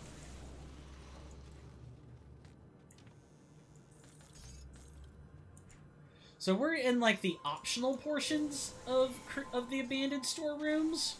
We're getting a bunch of extra lore. But criminal records, I like it. This is stuff even I haven't seen before. Even I? Oh. You know what they say, everyone suffers a little from protagonist syndrome, right?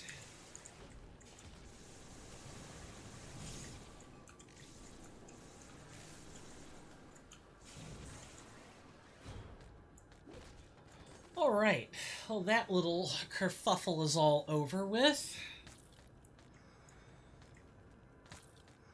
So is everyone liking Grim Dawn so far? Or more specifically, you know, Dawn of Masteries. Everyone enjoying it? I hope so. The game is loads of fun. I mean, I like Elden Ring. It'll probably go down as like one of my favorite games of all time. But Grim Dawn, it can really be its own fun if you allow it to be. And the sheer amount of things you could do. I'm pressing Shift B like it's World of Warcraft again. Everett the Bloodhound, a heathen and blood drinker, known associate of chthonic cults, and supplier for the heretics. When confronted by the law, Everett unleashed a fury of arcane atrocities upon the enforcers and escaped. Extremely dangerous individual. Personnel not trained to deal with the heathen arts are advised to steer clear. News of sightings or proof of death should be brought before Warden Krieg of Burrwitch prison. A reward of 1,200 royal crowns is offered for the successful capture delivery of Everett the Bloodbound. I said Bloodhound, but it's Bloodbound. Alive. Ah, I see Krieg does his job sometimes. Although maybe that job was once again going toward the ulterior motive of I need corpses for experiments.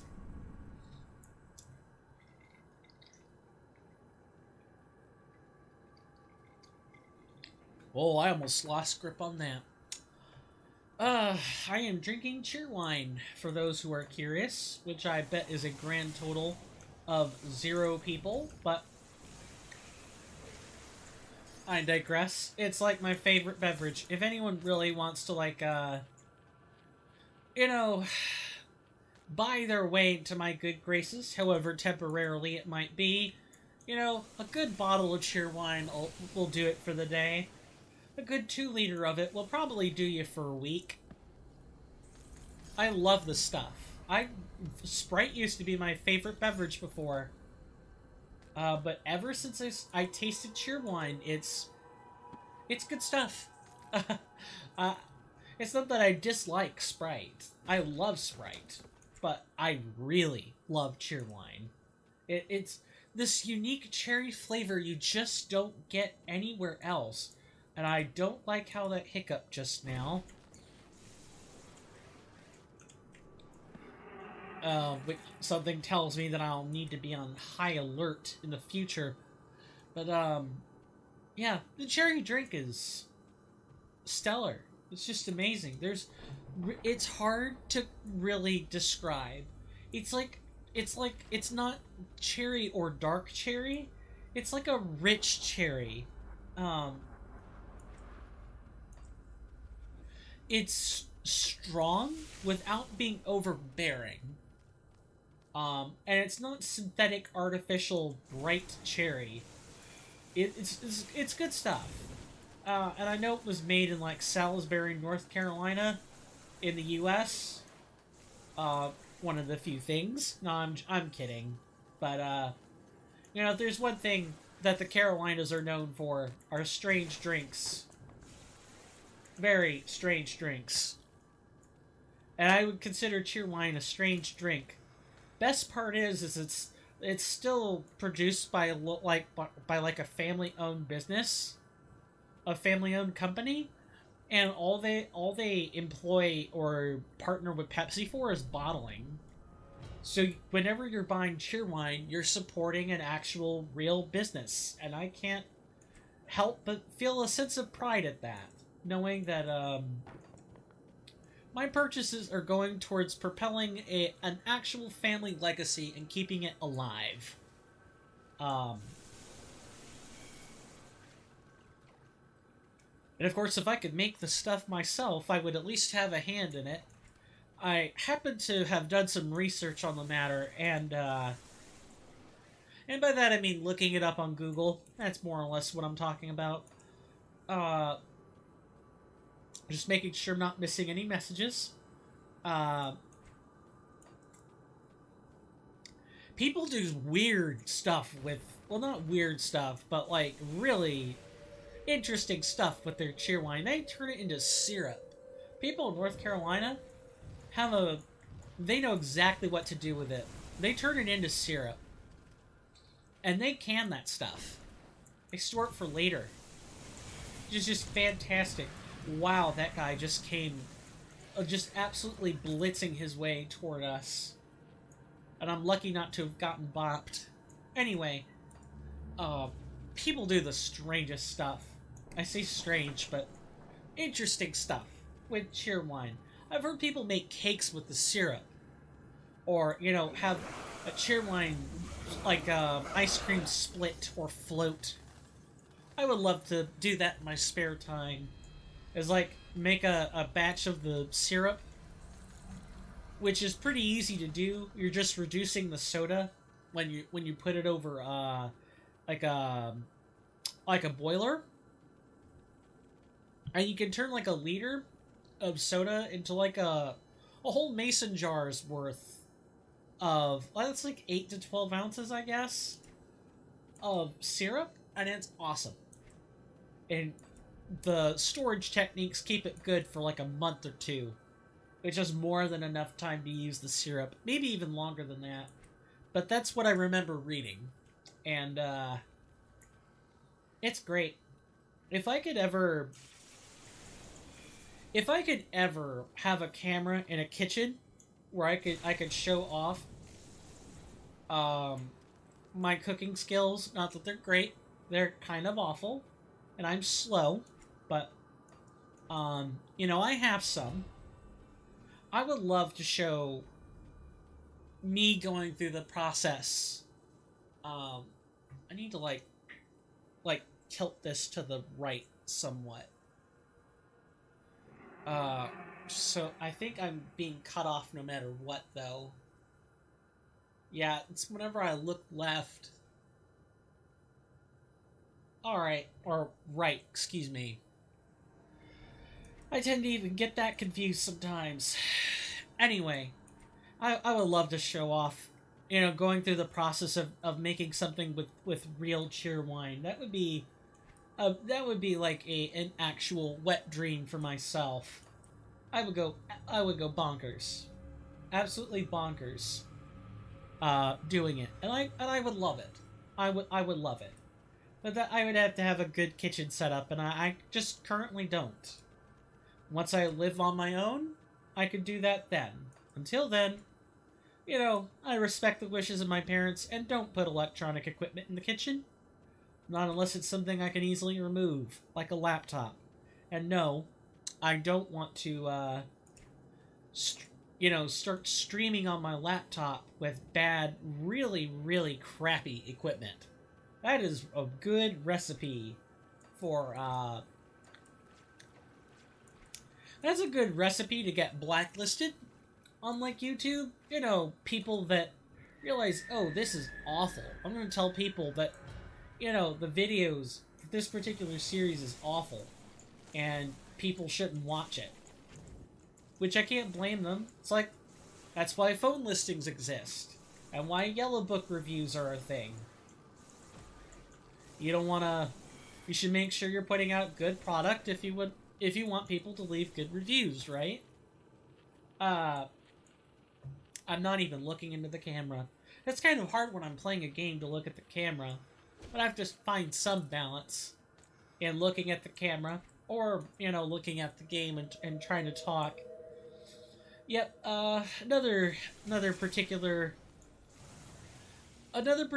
facet of going through the main quest areas, or like main campaign path, is that you will bump into all the shrines doing this.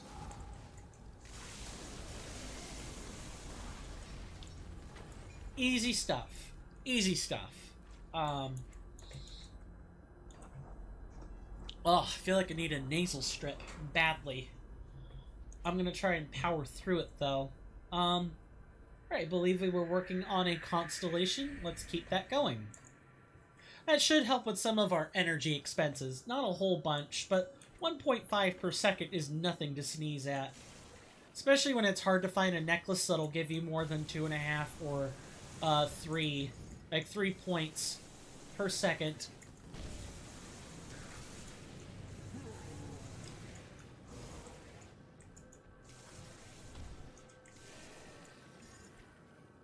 Yeah, so this is like... I hesitate to say there are 3 floors. If there is a 3rd floor, I'm just not remembering where the transition area is. But yeah, Krieg's cellar is huge. Huge. Look how many rooms we've processed. This has been in like a 1-hour sitting. You know, and it took us like 30 minutes to get to this underground transit area. There are a lot of rooms in Krieg's cellar. Krieg's cellar is like a mega dungeon, basically. Like a really expansive mega dungeon. Which I'm all for. I love mega dungeons. Where, you know, in Dungeons and Dragons or Pathfinder, you, like, give your players, like, a dungeon that takes, like, multiple sessions to complete. Which is fantastic. Especially when your campaign is combat-driven. But here, Mega Dungeon kind of takes on a little bit more of a... You know, look at how many floors and rooms there are. Some dungeons will have, like, upwards of 7 or 10 floors to them later. And there are maps with, like, 40 different miniature rooms, right? Okay, we're going to, like, bring them a little closer to the crystal. That's how we make sure we get the most out of our cooldowns.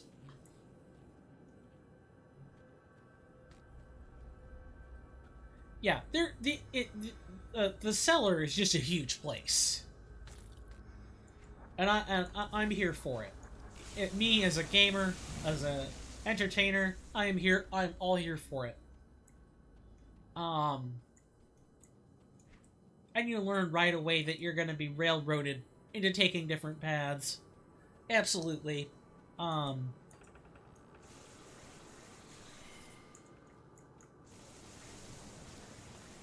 these really narrow hallways are perfect for our cleave build, where, like, you're electrocuting something and it's bouncing to so many different targets. This build is excellent for the first act of the game. When things are more spread out, maybe not so much, because you get into a lot of trouble with pulling things from an entirely unexpected portion of the map. Because the chaining different distance for electrocute is, or other kinds of similar masteries, is really quite large. You wouldn't think so, but that was an interesting little enemy cry there, like enemy death cry. Yeah, electrocute has just such a large jumping distance.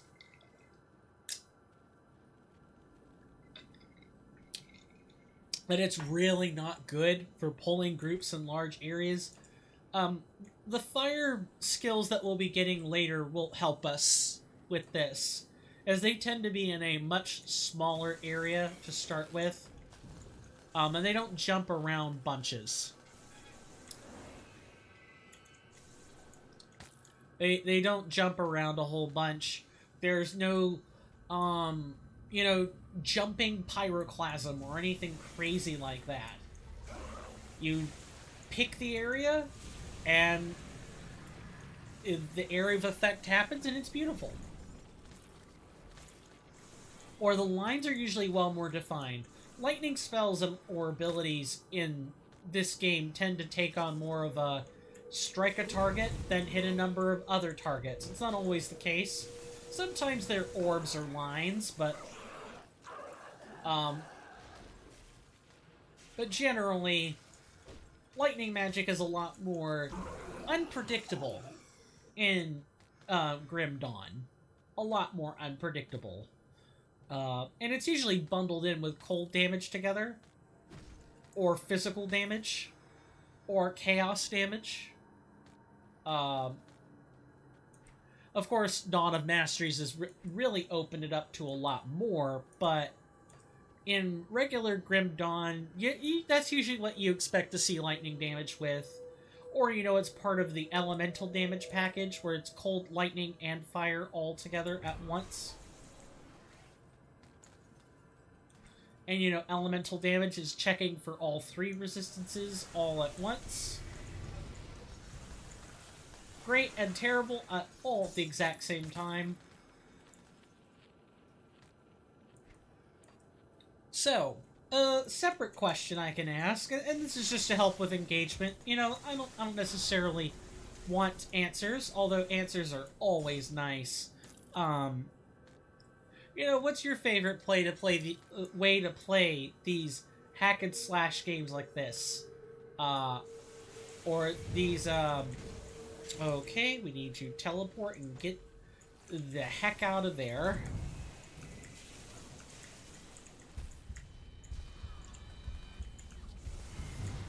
I both simultaneously love and hate the fact that my potions or tonics or elixirs are all on 9 or 0. I need to figure out a better system for this. But what's your favorite way to play games like this? Are you the person who likes physical builds? You know, like a soldier or I believe it is...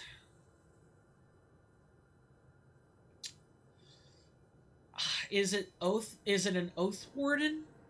I forget the exact name, but I know it was a DLC mastery package. But, you know, there's like sword. You're doing damage with sword and a shield. You're blocking hits and returning damage based on how much you've blocked of those hits. Or, you know, you're using a gun, or you're using a sword up close.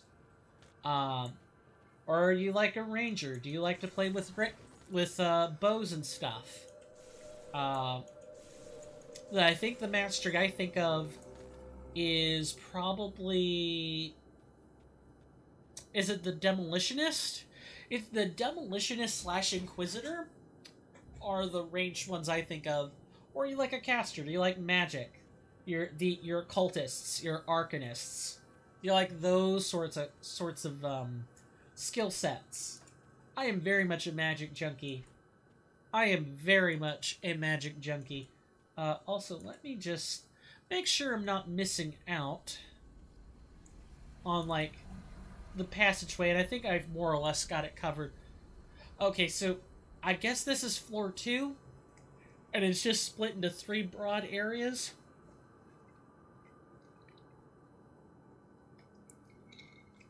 So far, in our underground transit, we have a pathway for the carts to go, carrying bodies.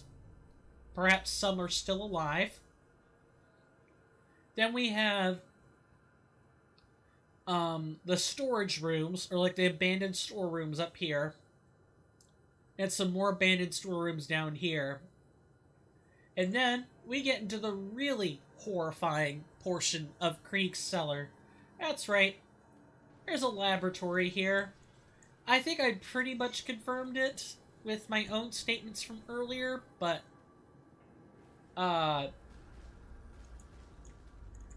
I'm just gonna electrocute you now and be done with it.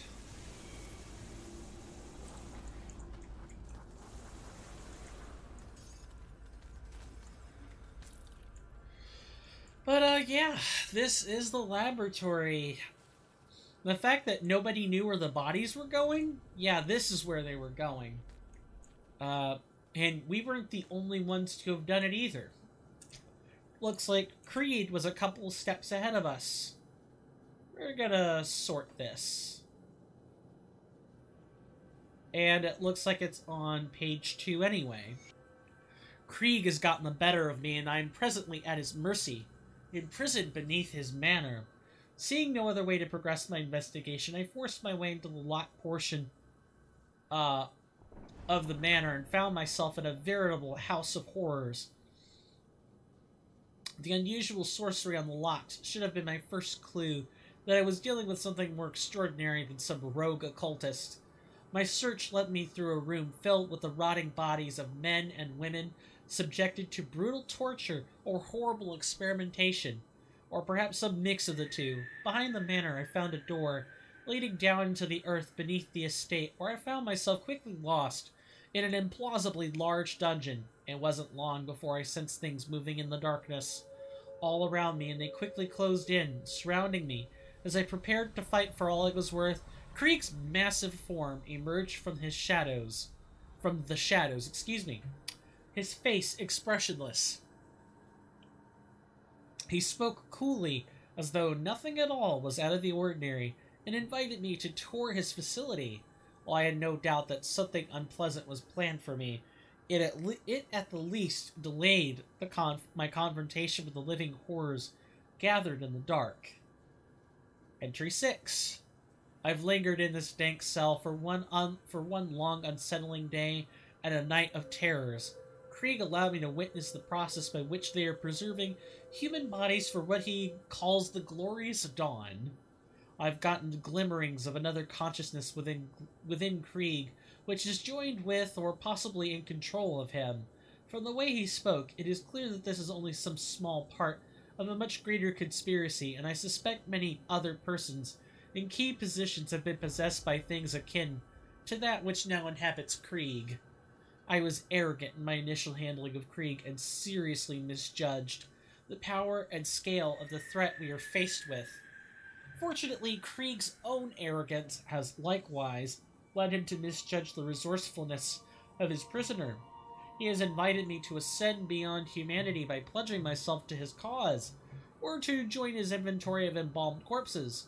I've been left to contemplate this decision, but this cell, even magically warded, cannot hold the likes of me, and I have no intention of being here when Krieg returns for my answer. Oh yeah, the game of mouse and cat is afoot, and it looks like although Krieg had the upper hand at first, Krieg was able to escape. Good for him. Good for him. Yeah, I don't want to be a prisoner in here. As a mortal human being myself, I probably would have succumbed. First thing to the first twisted experiment performed on me. The Ethereals do not care much for, free introspection of... I'm sorry, not free introspection. I'm babbling again. For free will. They're kind of like a hive consciousness. I mean, not really. Ethereals have their own individual spirit, but like, they're supposed to behave as sort of, they're very much in lockstep with one another. One ethereal is meant to represent the actions and will of the entire collective of ethereals. They're not a hive consciousness. They do have to communicate with one another. Oh, well, what do we have here? Gethrin's notes. It is unclear why the ethereals are so interested in tissue preservation. One of my colleagues has posited that they may intend to use human corpses as vessels for possession when they bring more of their kind into our realm. Wagon loads of corpses continue to stream in day and night. The sheer quantity is staggering. and I begin to suspect that they're not merely executed criminals as we've been told. I mean, why wouldn't you just leave the sign of wagon loads of corpses? Why are you waiting for there to be proof that they're not, supposedly deadbeats who deserve it? I guess is how we would word it. Oh. Absolutely awful. We're gonna put a point in physique. And then put another point, keep leveling up. Gotta keep going. Well, the electrocute damage over 2 seconds is nothing to sneeze at. This Storm Crystal is like a very nice single target increase. We were desperately missing something that helps our single target, because again, as I've said already, Snap Burst is just too much to ignore in games like these. Single target burst always, always, always wins. Yes, killing trash packs is important. Yes, doing good AoE is really important. Having good utility tools for spacing is important, but at the end of the day, single target damage wins, period. And anyone who isn't hopping along to that tune is just gonna end up getting themselves killed. And they're not gonna last very long in post-game. I believe this game does have... I know it has like a finite story, but I believe you can keep going as well after the game is finished. And I look forward to minting many more episodes of Elden Ring, or of Grim Dawn. You can tell where my mind wants to be. I love Grim Dawn, but I love Elden Ring just that much more. But you guys didn't come here to have me praise another game. You came here to listen to, tricks, tips, and other cool, cool interactions about the game. I don't have anything for cool interactions, though, unfortunately.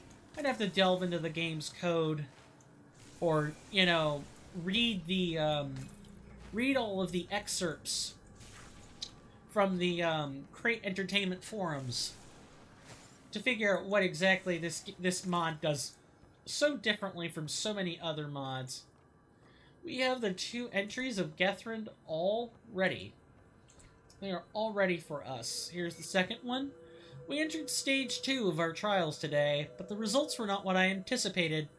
We've progressed to the point where our corpses can endure for months, possibly years, with minimal, mostly external deterioration. Our ethereal overseer seemed satisfied, and he, or it, unexpectedly placed his hand upon one of the corpses and released a spark of ethereal energy. The thing began to move as if it were alive again. It was a ghastly sight.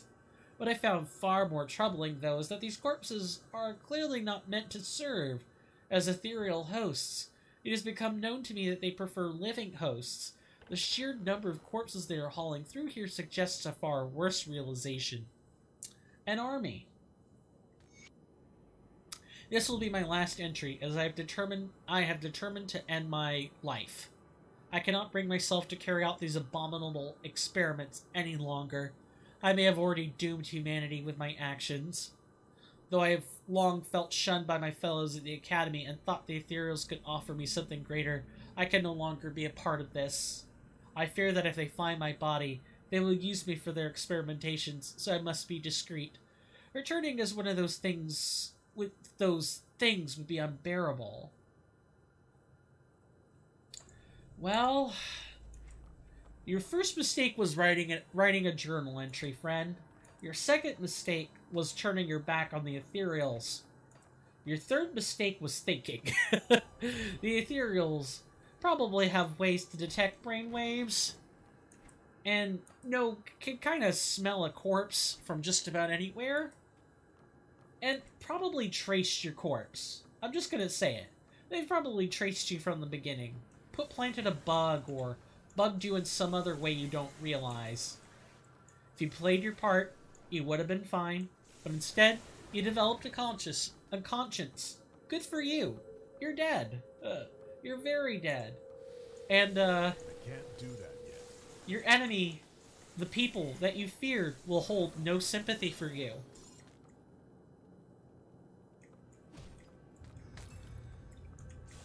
Yeah, Grim Dawn is a dark game. I love it.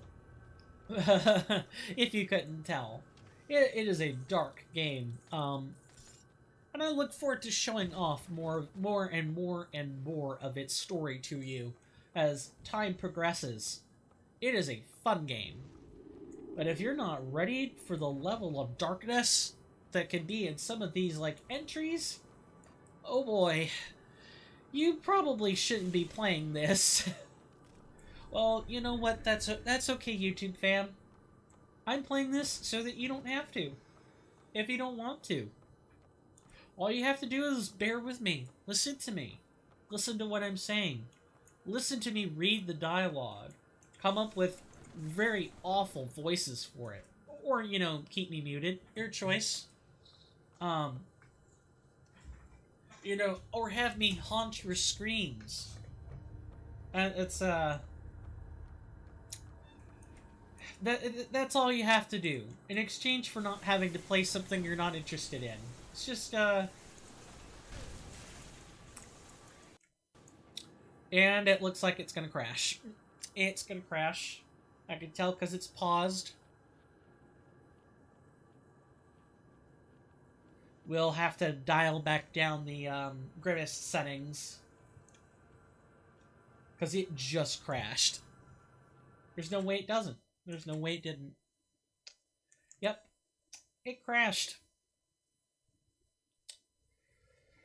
Unfortunate. If only I could fast forward the game. Oh, good. I love it when it crashes. We play... No, I'm kidding. We're not going to play anything else. We've gone too far. We're too far in now. He says, as he acknowledges we're still in Act 1.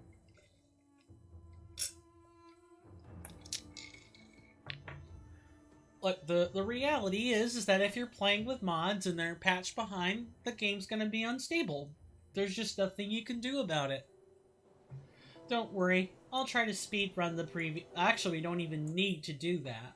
We can just change the grimace settings to default, and there it should be fine. Grimace is just off. Sometimes the mob density is just too much, or a bug happens and it crashes. That's fine. We might as well sell our gear. Like, sell things that are... Oh, nice shoulders. Too bad they do so very little. Can't sell blues. We want to break them down for parts. Definitely want to break them down for parts. This should only take but a moment. And I believe I just sold a blue when I didn't want to. I think the inventory management is probably... I say it's the worst part of the game. It's a necessary part of the game. Because inventory exists. And you don't... It would be overpowered. Right? It would be absolutely overpowered if you could store... if you just had infinite space. And...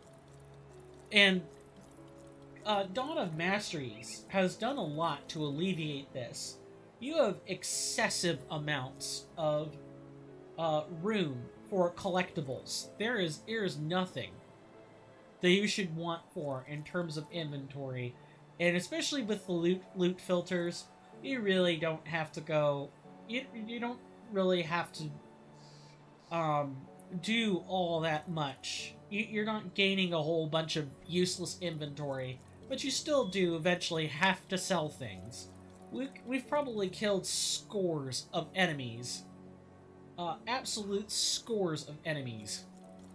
Before the game crashed. And, it is not at all surprising that, we can sift those over into the first tab. That'll make our life a lot easier. Absolutely all of them, although some of them can just go in the backpack. Yeah, Dawn of Masteries. pretty much means you don't... when you're playing through Dawn of Masteries, which you can find on Nexus Mods, although I will say, with Nexus Mods, on the 9th of January, that's in 3 days from now, or 2 days and some odd hours, the site's going to be down for critical maintenance, which is supposed to, like, upgrade the servers and stuff. It'll be down for somewhere between 12 to 24 hours. So it's going to be down for a while. If you want to find this, which it is currently January the 6th of 2023, if you really want to want to get this mod, I would recommend getting it right now. Don't wait. Don't don't put it off. Just go get it. It's on Nexus Mods. Just load the Grim Dawn category, and it'll be in like one of the top mods ever installed. It's that popular. Along with Grimmarillion, of course. It wouldn't be right to not talk about Grimmarillion, which is basically a subset of what is in Dawn of Masteries. Dawn of Masteries holds a lot more. We're going to put this in here. Should get us what we're looking for. And then we have so many more. We can exchange stacks here. Yeah, we have a lot of inventory. We have a lot of inventory. And I will do my best not to micromanage it. But it crashed. We might as well, take the time to just, do right. Do right by the inventory system, and actually use it, right? Those are going to terminate, so let's just put that here. This could be quite a task. Just putting everything in storage to look at later. We do have a couple of shoulders that we do want to look at, but that won't come until, well, based on this, it's actually like right now. But interestingly, we can't use Twist of Fate or Transmute. We're not the right mastery to make good use of this. So the only thing we're getting out of this is like the pluses to all damage, energy regen, and skill disruption protection, which is unique, I guess. Very unique. That is the wrong stack. But I would definitely say the most tedious part of this gameplay system is definitely the inventory management.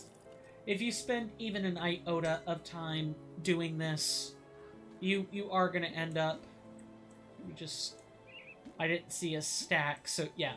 I was making stacks for no reason. This goes like up here. And like up here. Bad. Very bad. Trying to think of things to talk about, because there are only but so many things we can talk about. I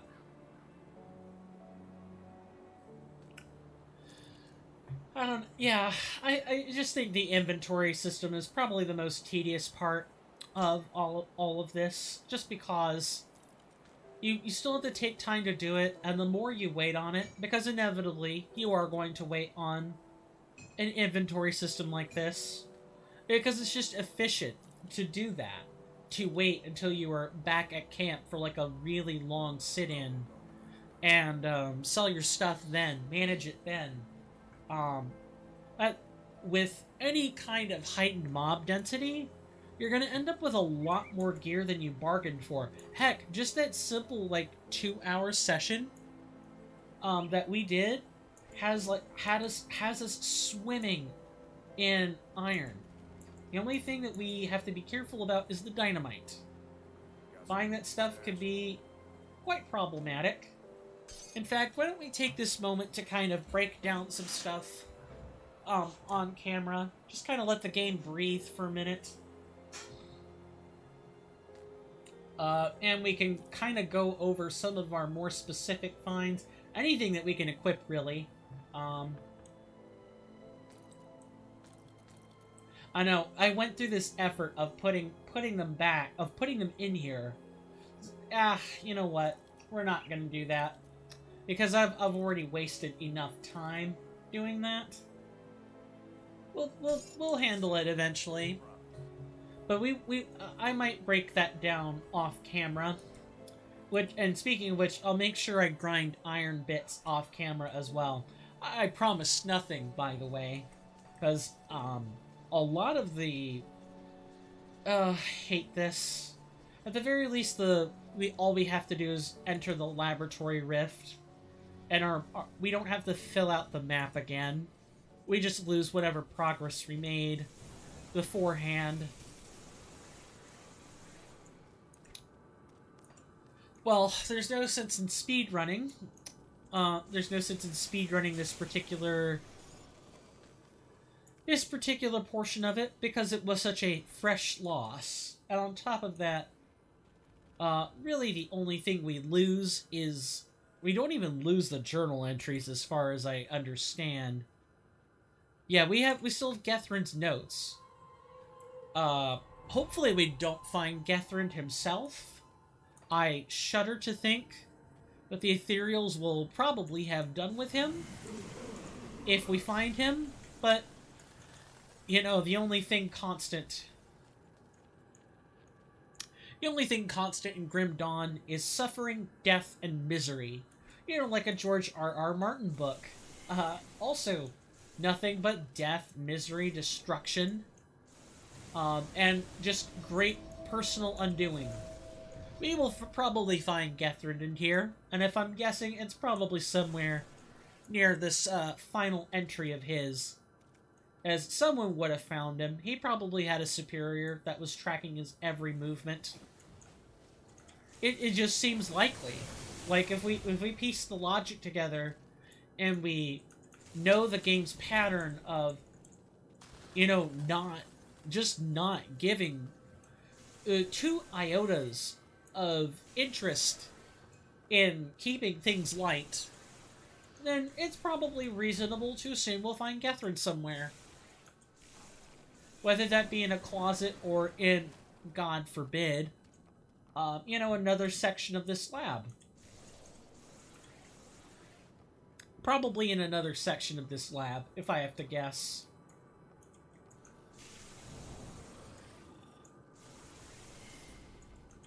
And with Grimmest turned completely off, one thing I could definitely say is that with the build we have, we should definitely be killing it on clear times for these mobs, because there's hardly anything to give us resistance, and anything that does is usually dead by breakfast. We'll see. We'll see in the next few moments. You know, why you should generally have at least some form of Grimmest on? I just don't understand why it crashes randomly. Before I streamed this, I never had an issue with it. The second that I stream, probably due to like bandwidth or data consumption, I suddenly have problems. And the game is more unstable than it ever has been. And I don't understand. I wish I were a computer expert. I'm not even close.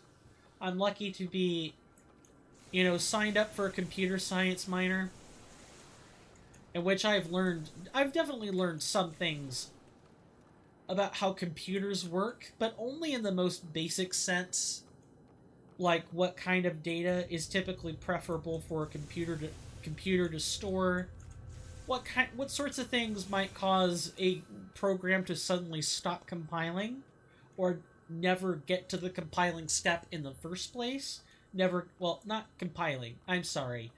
What causes a computer to crash at runtime, or a program to crash at runtime, and what typically might cause a program to never reach runtime in the first place.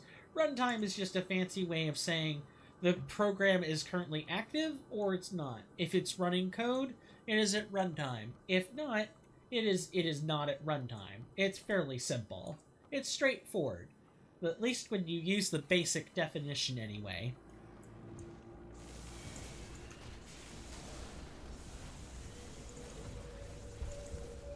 Oh boy. Yep, we found him. We found Gethrin.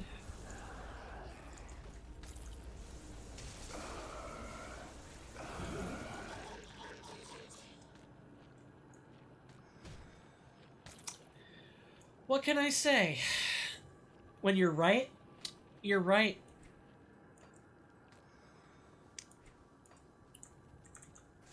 I told you. I keep saying it. I'm a broken record at this point. This game has no chill at all. If your gut tells you that you're gonna find that NPC that you've talked about in a grisly, gruesome, horrid fate, believe that gut instinct. Believe it in Grim Dawn, because Grim Dawn has no chill and has no crap left to give. It has none. It had none from the very start. It had none from the very start. It's just, it's like if you in Elden Ring, it's the same thing. You know, if you expect an NPC to be dead later, believe that instinct. It's usually right. It's usually right. Not always, but usually right. And now at the risk of sounding like just a broken phonograph, not just a broken record, but a broken phonograph, I'm going to avoid saying the same thing like 5 times. So how's everyone handling? Everyone good? Everyone handling their breaks okay? Everyone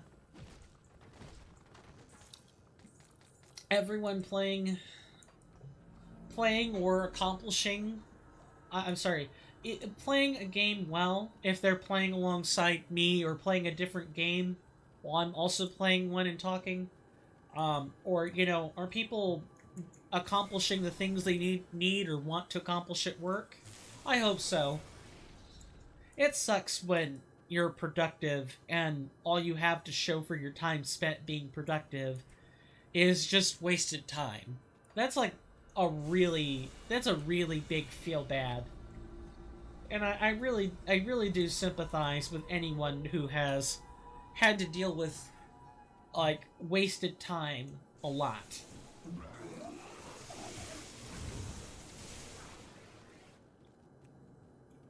So I hope that people, regardless of what they're doing in terms of this stream, are in fact being successful. And they're happy with themselves. Because there's too much misery in this world for you to not take happiness where you can find it. There's too much at stake not to find the meaning in things that are actually important to you, and to do what you can to make the most out of what you find meaningful in life. Life was too short before the pandemic, and it is much too short now post-pandemic. Or even still in the pandemic, depending on how you look at it.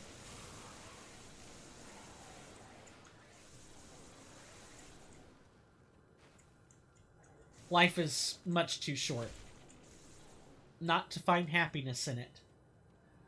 So do what you can to get it. I mean, obviously don't be a douche canoe about it. Don't inconvenience others or trample on their rights to find your happiness, but as long as you're not doing that, hold on to that happiness. Do what you legally can to maintain it. Because it's important. It's important. That keeps people sane. Keeps people reasonable and capable of handling the day-to-day challenges that occur. especially in in this day and age where the effects of the pandemic linger on. People are coughing and unhappy. People are forgetful and unhappy. People are angry at each other all the time. The smallest things just set people off. People are more ape now than they ever have been. And I can't blame them.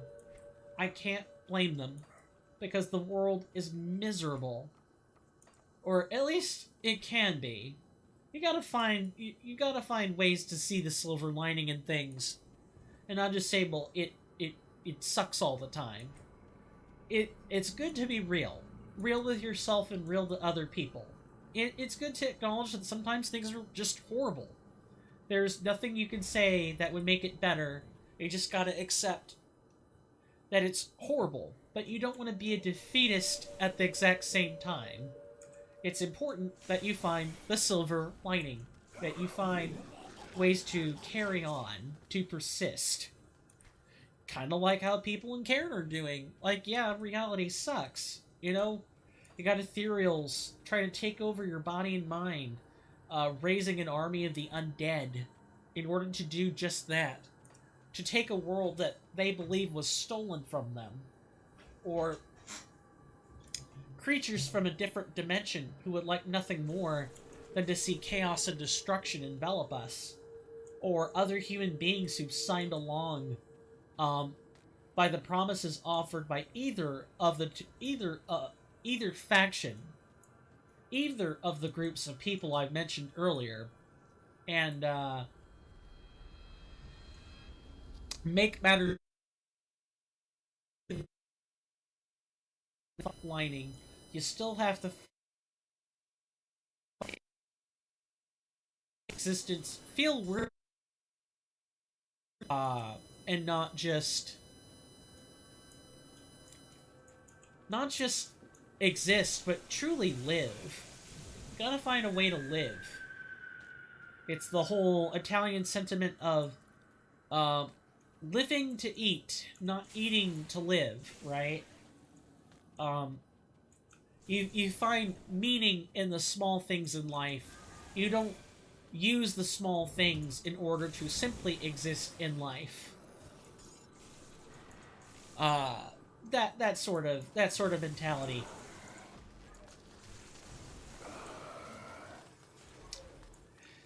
And to that, my counterpoint would be, well, some people's balance and rhythm are by finding some grander purpose to live, and everything else is a means to that end. It's not enjoying the small things in life, it's making the big things worth it.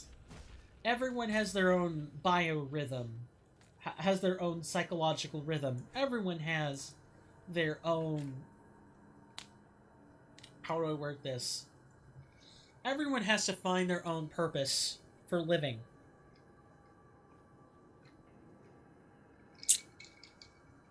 And it isn't what you always set out to have it become either.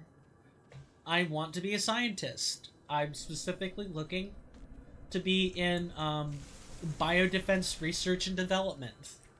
But fate might deal me a cruel hand. Or I might squander my potential.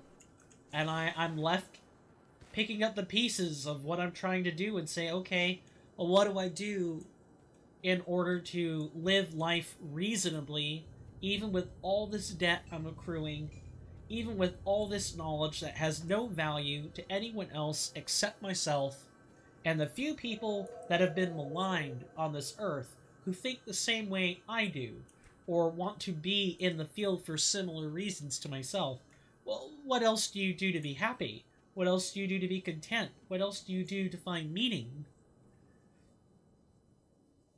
And in a case like that, my purpose would not be my own. I'd have to make it my own.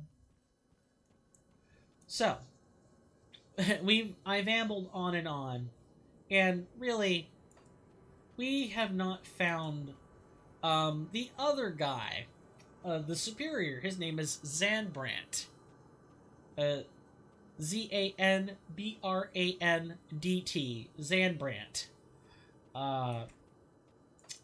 Sometimes the maps don't... The maps should be the same, but sometimes you don't always get the rare or elite. Ah, but we do have his notes. That's fine. We might have to read the notes, too, to get something to trigger. That's whatever. My colleague Gethran took his life today. That short-sighted fool. He could never see the big picture, and this project was no different. Gethran could not fathom the glorious vision of the Ethereals, and the role we will play as early human collaborators. This isn't about personal gain. We will elevate humanity. Certainly there has been a cost in lives, but progress always has a price. So what of the dirty masses who will perish in the glorious dawn, when the Ethereals reveal themselves to the world? To the Ethereals, we are like some base primitive creature, as the Slith are to us. Those of us who serve, or better yet, bond, with an Ethereal shall forge a new human future. Are you so sure about that, Zanbrant? I don't know about that. Yeah, that's like the other half of...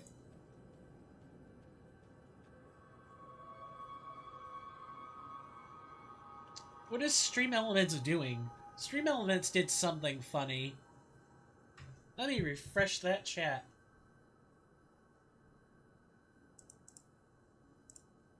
That shouldn't be automated. I don't know what's going on with that. Let me reload these overlays as well, just to make sure. But yeah, sometimes you can find Zanbrant in here, and it's possible that we killed him already. Again, we don't have any of the Grimace settings turned on. So all we have are base creature templates. And those aren't exactly sturdy when compared to what Dawn of Masteries can do.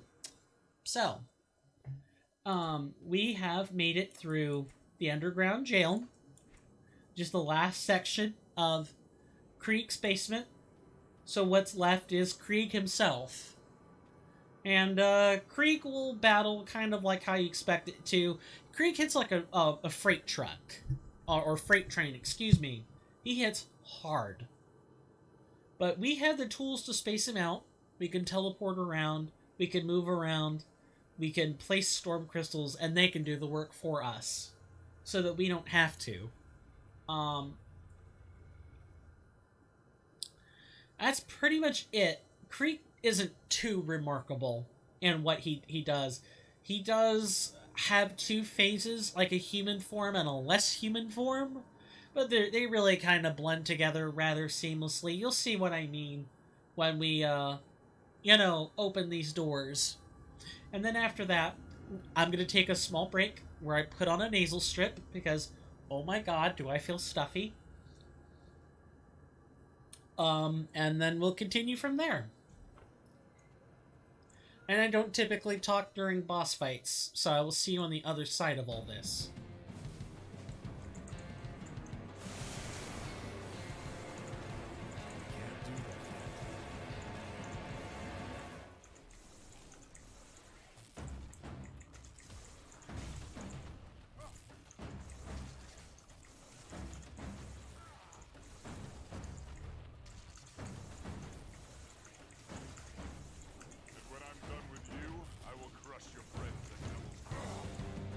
You'd think there'd be dialogue, but there is not.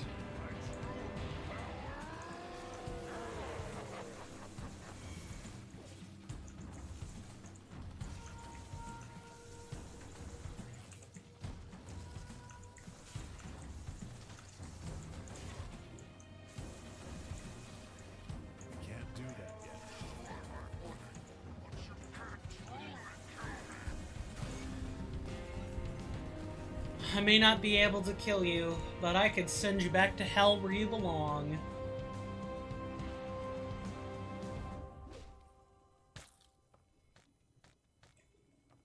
That wasn't too hard now, was it? At base difficulty, of course. Yeah, there isn't any dialogue with Krieg. You did hear like a bit of the voice lines, but it really wasn't anything special. Act 2 kind of picks that up, and you'll get some dialogue later with like the new big bad. But in the meantime, first, let's read some notes. Leader Blackwater Green, ex-military man wanted for extortion and murder. Leander was dishonorably discharged from the Demolitions Division following a grisly civilian incident. Leander escaped custody on at least 2 separate occasions using unsanctioned explosive devices. News of sightings or proof of death should be brought before Warden Krieg of Burrwitch Prison. A reward of 1,000 royal crowns is offered for the successful capture and delivery of Leander Green alive. Warden Krieg. Excuse this crude form of communication. I am far to the north, and it seems my thoughts are unable to reach you, and all future material correspondence we will use our host names and common human language forms. I write looking for clarification of recent perplexing reports on your conduct. Is it true that you've been incarcerating and tormenting humans? What is the purpose for this? It would seem that your host's predilections are affecting your own behavior.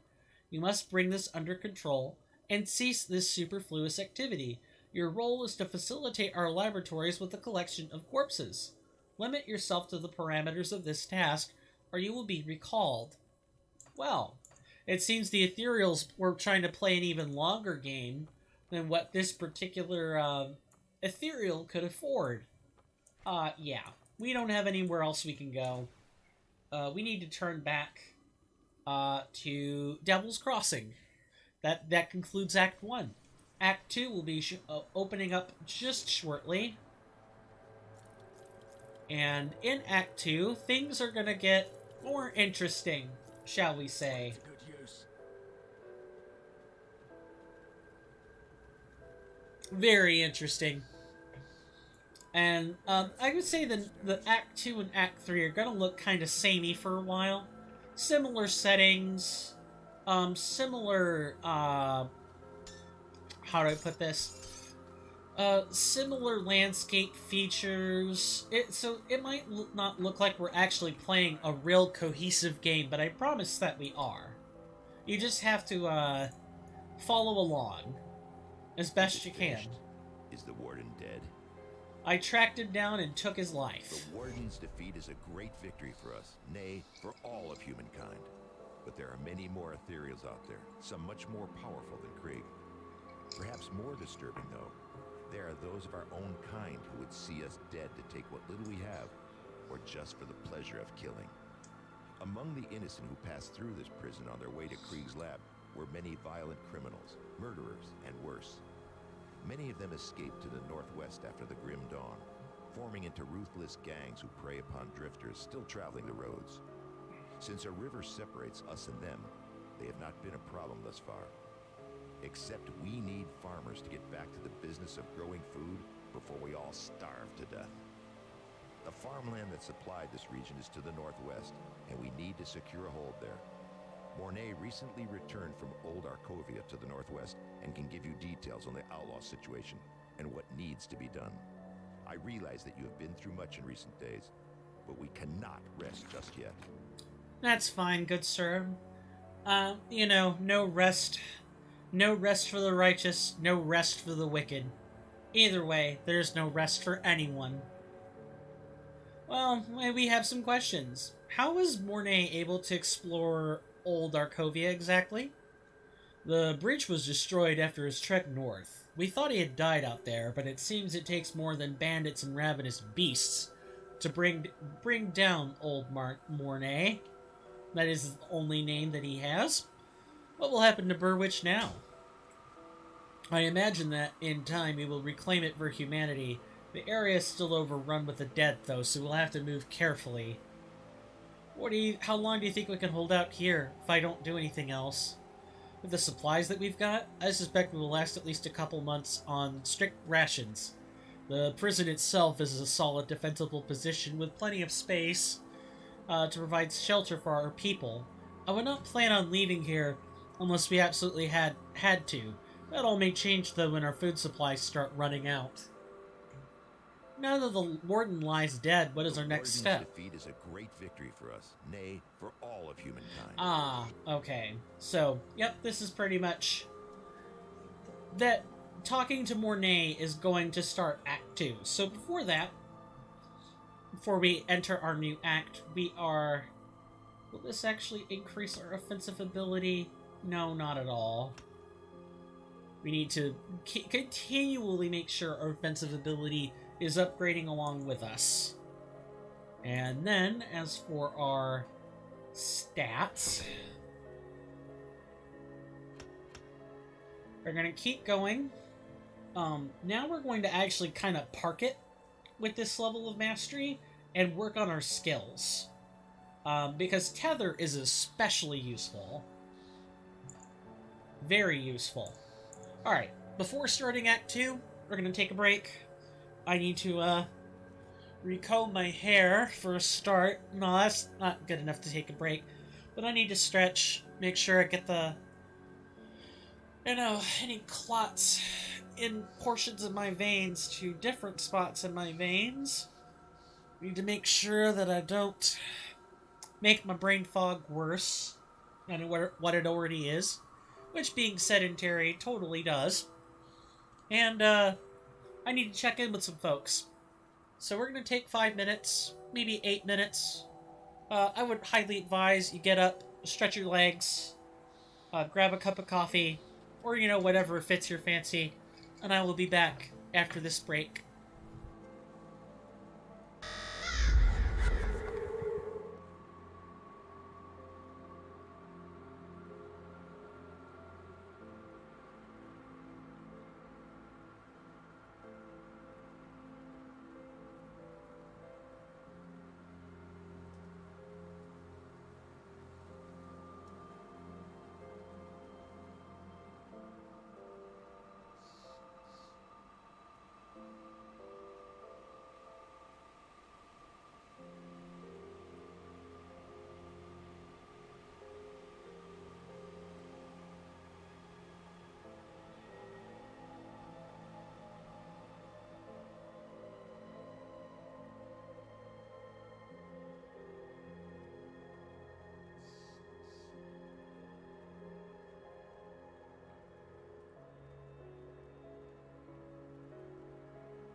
Sorry about that. I am back.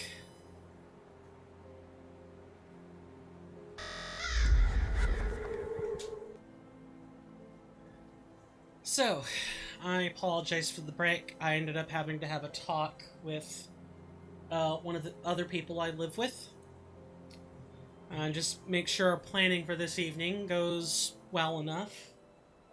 And so I have a good idea of what to expect for the evening, on top of having to take an extra couple of minutes to fit my note nasal strip as best as I could. We have about 53 or maybe just under a little over an hour before we gotta call it, so I do want to make this hour count. Let's talk to Mornay and see what he has to say, shall we? So you must be the kid that's causing a stir in my absence. You've done good by dispatching Krieg. I knew that man in life. I dread to think of what he had become as an ethereal. Well, what about the other outlaws, apparently? Aye, an old mess has come back to finally bite us right in the ass. The river's kept them at bay for now, what with a broken bridge. It seems the bastards have garnered a taste for the one hole in the world they were once so eager to escape. I'm not going to beat around the bush. We're at war, and if we don't take the fight to them, they will surely bring it to us. I'd much rather fight on my own terms. Wouldn't you? With the bridge northwest repaired, I need you to enter the Arkovian foothills and show those bastards we're not a prize for the taking. Last I saw of them, they were mobilizing for something big across the river. Why don't you head on over there and introduce yourself? What happened northwest, huh? We set up with another scout, Elsa, to reconnoiter the lands to the northwest shortly after we had secured Devil's Crossing. What we found was a wasteland overrun with predatory beasts, blood-hungry psychopaths, and refugees living in constant terror on the run. Our mission together ended when a vicious band of outlaws surprised us in the night. Elsa had argued against having a fire that night, but I was sure we were concealed. I wasn't cautious enough, and she paid the price. I thought I could protect her from anything, but when it came to it, I was felled by a bullet to the ribs before the fighting even broke out. Elsa fought on like a devil, taking down 2 of the outlaws just before they knocked her out. They took her with them and just left me there to die. I couldn't give up though, knowing those thugs had Elsa. I hobbled and then crawled, trying to make my way back to the Devil's Crossing, but arrived only to find that the bridge had been destroyed. I collapsed in despair and thought it was the end of me. I awoke some time later in what remained of a little fishing village on the coast. A band of rovers had found me and treated my wounds. As soon as I could stand, I grabbed a dinghy rowboat and made my way back to Devil's Crossing. I'll be damned if I'm going to abandon Elsa to torture or worse at the hands of those killers. She's all I've got left in this world. We need to organize an offensive and every second counts. Don't you think you're mixing personal vendettas into this? Just a little? Just a teensy bit? The grim dawn took my wife. Elsa is like a daughter to me, and I'm not going to let it take her too. The way I see it, Devil's Crossing needs this situation resolved as soon as possible, and I want those scum dead for taking Elsa. Seems our goals align, eh? Fine, fine. It could be worse. I just feel you're misplacing your own emotions in all this. That's all. Yes. So let me, start just by saying,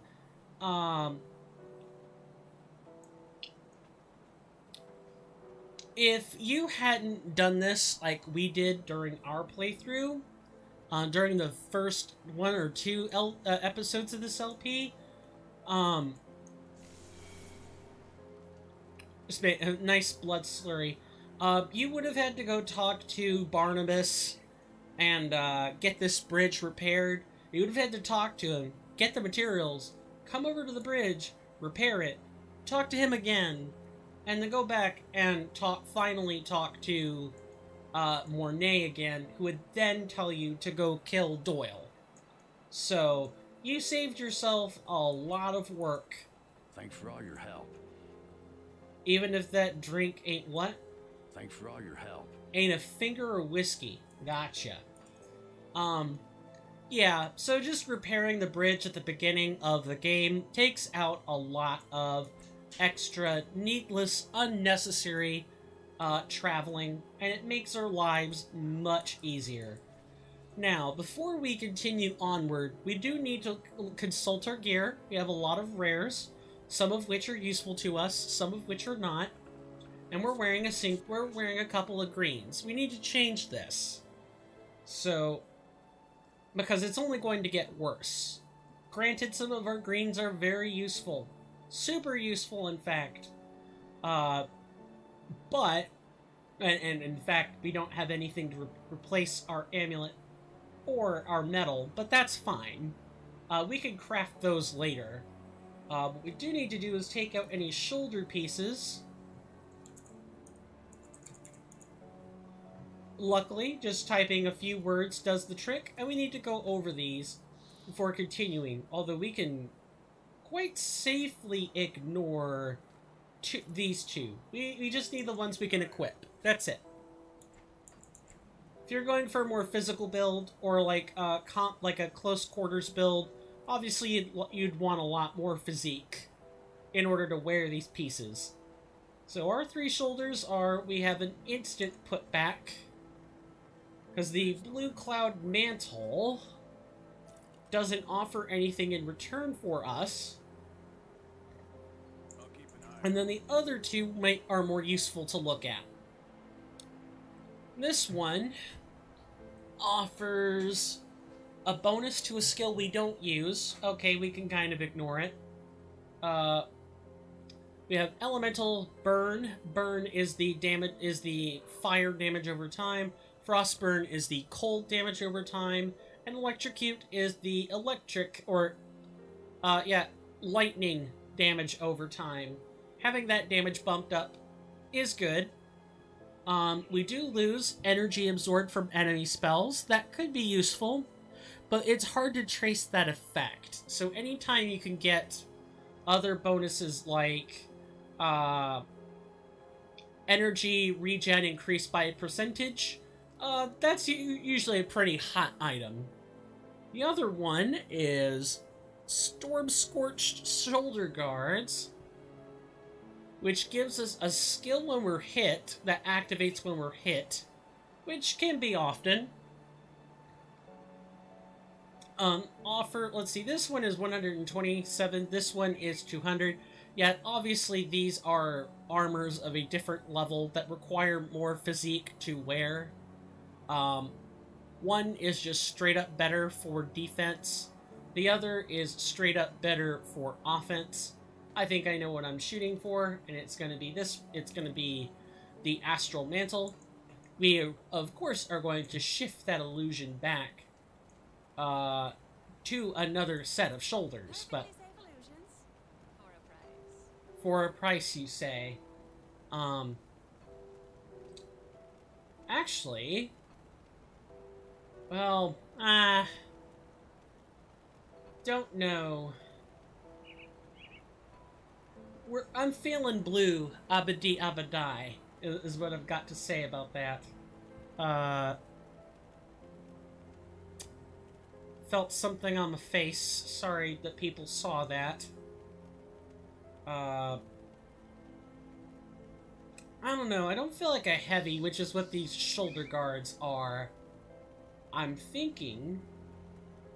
Yeah, the blue cloud mantle is probably the best one we have. It gives the feel of heavy shoulder guards while also not being so heavy to look at that it's a problem. We could put the other mantle back, and I will break these down during my off time, is what it'll be.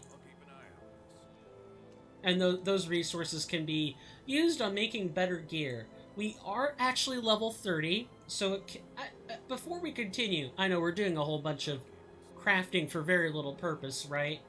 We're not really progressing the game. I would like to... Let's see, we have Scintilist and Elementalist, which I believe... That's Grim Quest. I believe this is for the NCFF classes. Let me make sure that isn't something important. That was a Discord notice, in case people couldn't tell. Give me just one moment.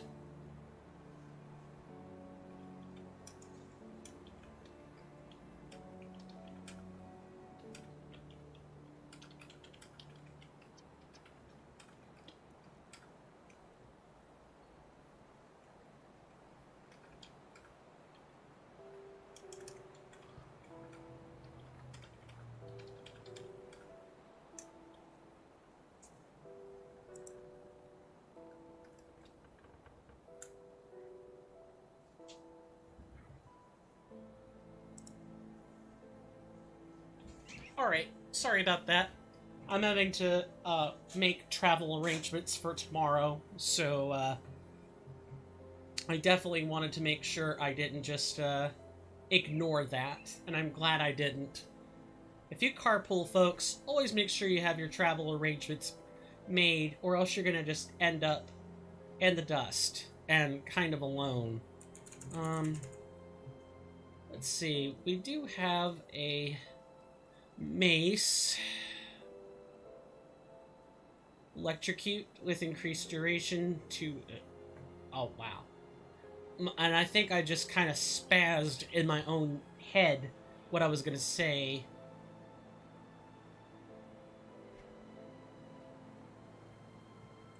I also kind of worry I'm not going to be able to make enough with just that one, so let's also grab the... Is it the Cataclysm Blacksmith?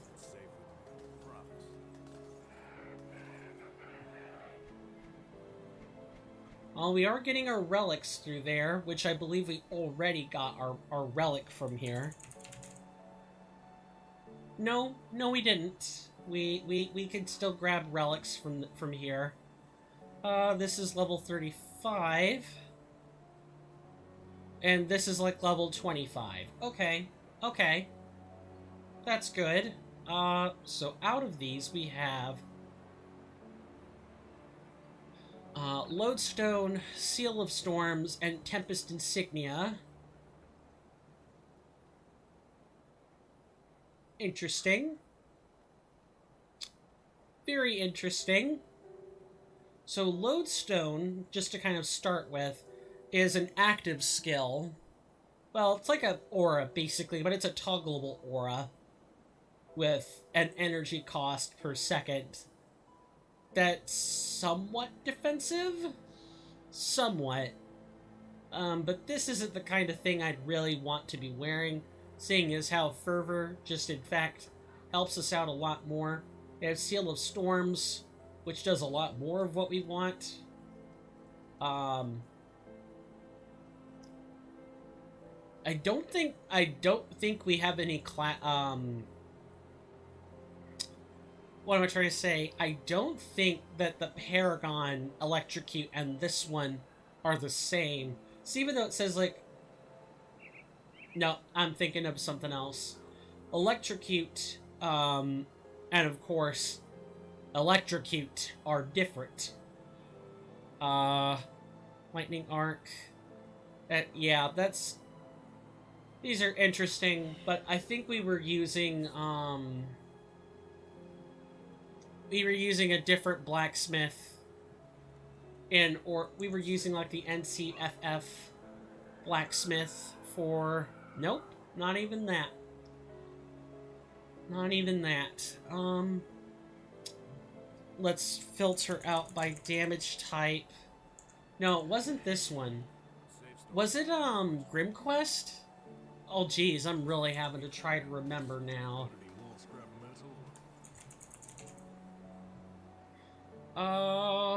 We'll find it eventually. Fervor makes me think that it was actually a Grim Dawn blacksmith. And yeah, I'm aware we have Duncan down there that we could go back and refer to. In fact, we should probably do that now. So what brings you to my forge? Yep, there's Fervor. It's right here. It's a 25 relic. Let's see. We have Fervor. Does anything else require Fervor? We have Squall and Conflagration. And then we have Eye of the Storm, which is like 3 different relics, 1 really rich and 2 really rare materials. Okay. Well, we don't use any of the Grim Dawn base classes for the purpose of mastery skills. So we quite literally just took this in order to satisfy damage typing. Which, looking at all this, there really isn't that much better. We might actually be better off trying to use a different, like, sorting by a different damage metric. This is level like, once you start hitting mythical, like, or other empowered relics, they're like level 50, 60, or above. Like, mythical is typically 60 or 70. Transcendent is like 35, and these are all the relics you can kind of make, like, almost right away. Let's take a look. Lightning. It's a Skyfire Pendant. Soul Prism. We have this. Nope. I'll find the one that we were using.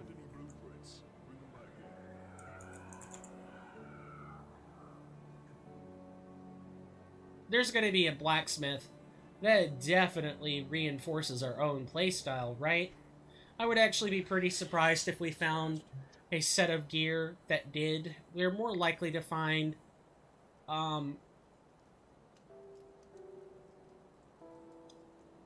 we're actually more likely not to find...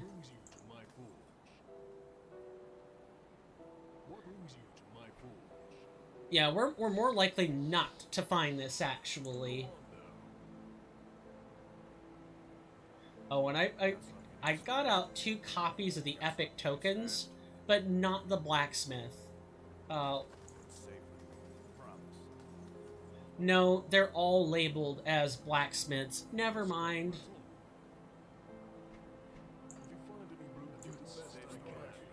I'm struggling to think, to talk while I think. I need to, like, outline my process out loud. I guess I'm more or less having to recomb what I remember about the game, about the mod. I can pretty safely confirm that the Diablo stuff does not, where is the Cataclysm? Yeah, here it is. I can more or less confirm that the Diablo stuff is hyper-specialized, and unless you have a mastery from any one of those classes, such as Necromancer, Crusader, Wizard, Druid, unless you have any one of those, the Diablo stuff has almost no value to you. The only thing that has any real value are the gems and stuff, because those are some of the better ones. As long as you're not looking for how many skills can I get off of all my gear if I put components on it. I'm desperately trying to find a relic that will agree with me, and I don't know if I'm gonna succeed, if I'm being completely honest.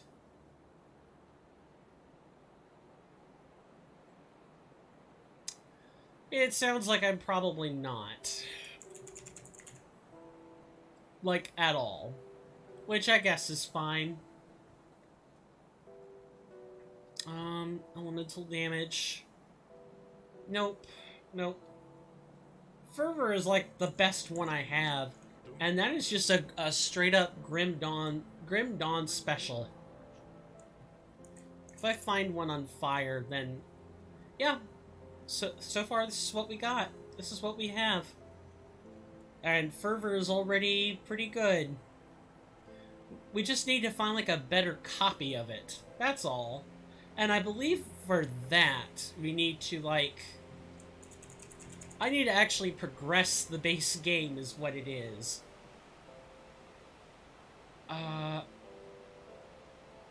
Yeah, that sounds about like what it is. So instead, we're going to look at other pieces of gear. I know, I'm supposed to show off what Act 2 looks like. I'm working as fast as I can on that front. It's just that occasionally we need to, like, seriously reconsider our gear. Don't get killed out there. Got any more scrap metal?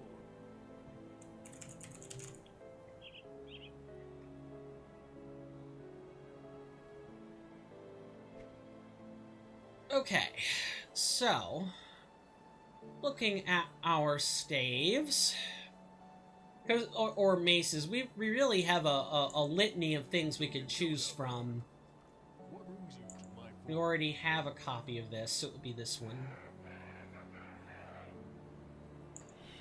And typically,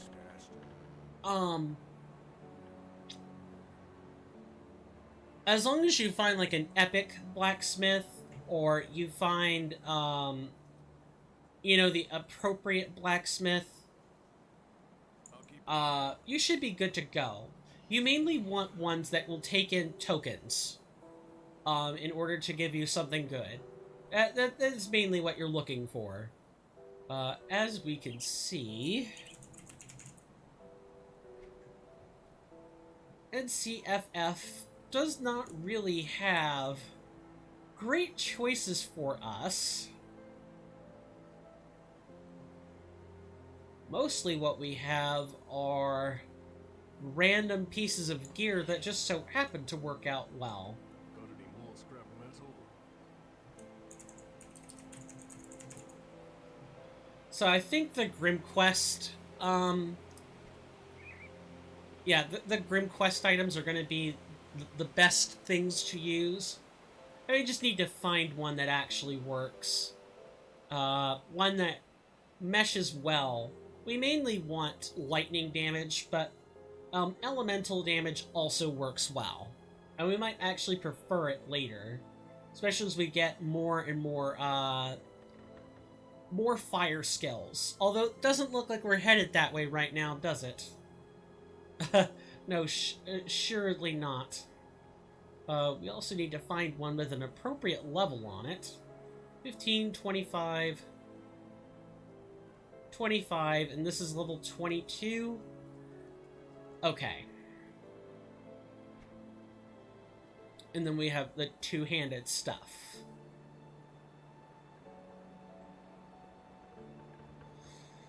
Oh, I really worry about this.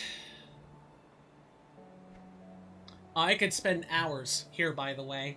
I absolutely could spend hours. So I'm going to try my best not to do that. Aether, Energy Leech. We don't have any skills in, like... Go on now. The Grim Quest stuff is quite good, though.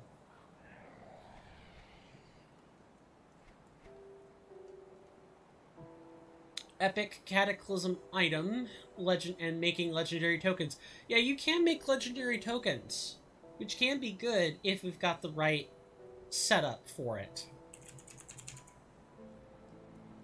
I think I'm going to try to hop out of the Grim Dawn relics and get one of these. I just have to find one that works. I actually think we're probably... where were we? Yeah, I think we actually have, like, mainly Zenith stuff.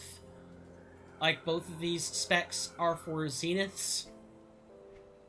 I'd have to go back and review the source material, but we really just don't have any good options for gear for either of these. We have to find the gear, and not make it. So that could be a problem for us. I don't know what a solution to this is going to look like yet. Do the best I can with what I've got. But we're gonna do our best anyway, because that's all we have, right? And sometimes you just gotta sit and struggle for a while until you get it. That's all there is to say about it. Sometimes you just gotta struggle until you get it. Definitely one of the staves if we're going for Grim Quest. And for NCFF, we have a lot more choices in this department. But, well, until we remember that we're using lightning damage, and then there's next to nothing. Let's see. There are also more options if we're wanting to use, like, offhand items.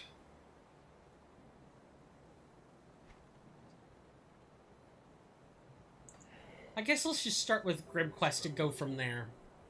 Otherwise, I'm going to sit here and go back and forth between two merchants and get nothing done. Let's get a weapon. We need one. Although...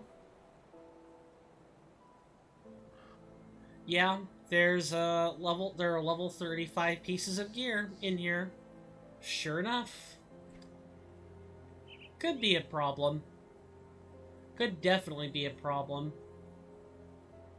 Almost feels like I've chosen the wrong stuff. Don't worry, you get over that feeling pretty quick while you're here. Okay, let's pick a weapon that's at least better. 10% chances for damage? No, thank you.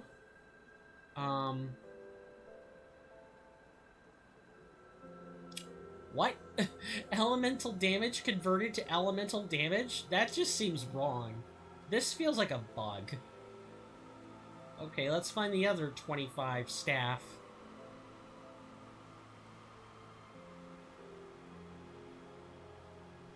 I guess it's this one then. Although we lose out on, like, energy regen, which is really weird. And we don't have any projectiles. I actually don't think we can reasonably upgrade this right now. let's try to get an accessory or something. And for that, you know, Grim Dawn stuff works just fine. Let's get the Epic Blacksmith here. Yeah, this may actually be beneficial to us in the long term. Look at all this stuff that we have access to. And we could get it at level 30. Great, great, great, great stuff. Maybe better off trying to get something ranged. I could have swore I do not remember getting Arcana's Death Wand, but meh, whatever, I guess. Sorry, it's tough to talk and read these. Anyone else have to read through like a list of gear before? I know I've had to several times. If you're playing any kind of you know, looter or Diablo clone like this, you realize pretty quick you're reading numbers a lot. Like, a lot. And that's perfectly okay. The main thing is just to find out, you know, like, you're reading for information, right? You're not just reading for leisure. You're reading for information. You need to find a way. I thought I had it pretty close. Panetti's replicating missile. I said Panetti's rapid missile, but yeah, it's Panetti's replicating missile.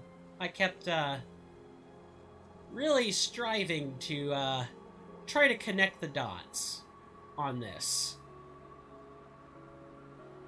Blackwood Arbalist. Okay, we need to find the non-regular versions of this, or find an empowered version that actually fits our level. And I believe this is why we weren't able to find anything. But good news is that we can find gear that will fit our needs if we look hard enough. And we even get some offensive ability for it. It's always better to craft your gear, in my honest opinion, because you know exactly what you're getting. You're not struggling to figure out what exactly you're doing. You know exactly what you're doing. We have some cold damage here, which I believe we wanted for the purposes of Ice Bomb. Yeah, Ice Bomb. So we want to find something that works great for us in this respect. We just shift our focus to cold instead.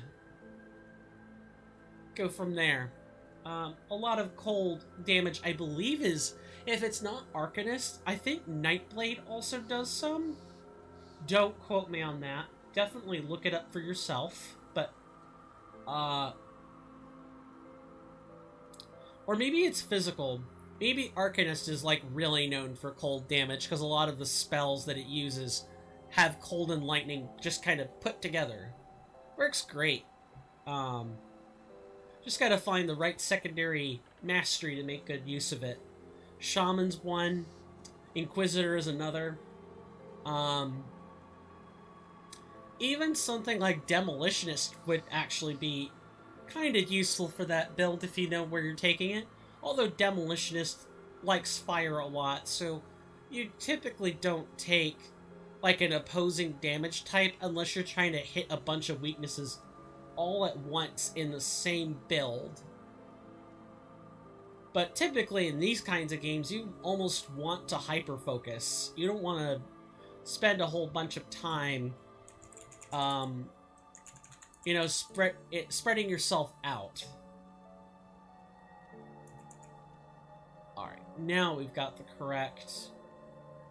We've got what we're looking for. We want the Astral Robes. 10 cold, yep, 4.3.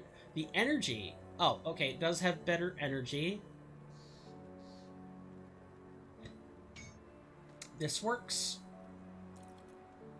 And we'll of course reset our illusions accordingly. Is that on just a straight up timer? No, the commands are, for the timer. Okay, that makes sense. Now we'll return back to the usual sorting. Yeah, this one was just kind of a random piece, so I'm hoping to find something for legs that works out much better.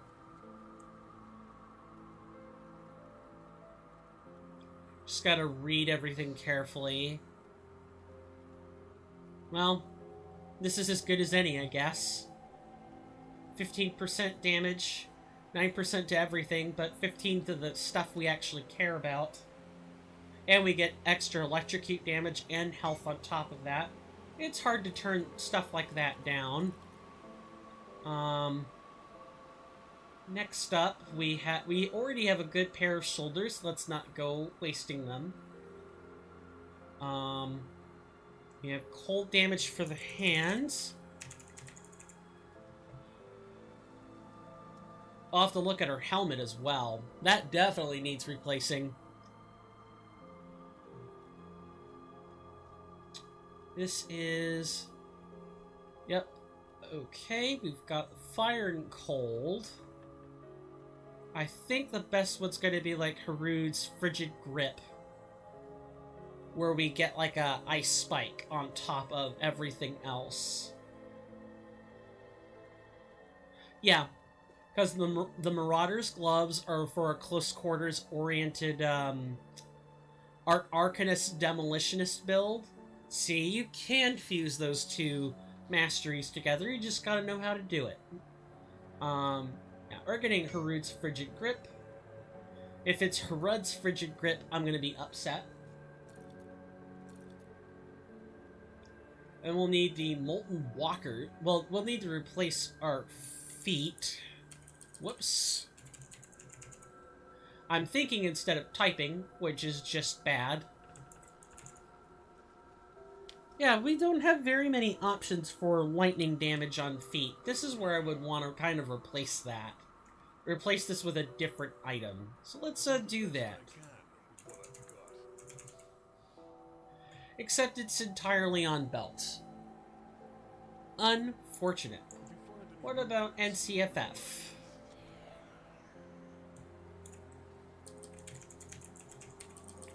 It would help if I could spell. Where are feet?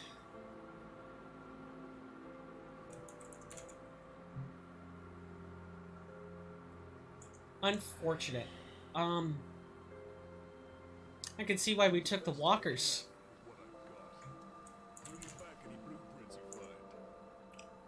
Well, I hate when I'm mashing multiple buttons or trying to type and it turns out I've just used several, I've used several abilities or hit several shortcuts all at once. Those are like the worst.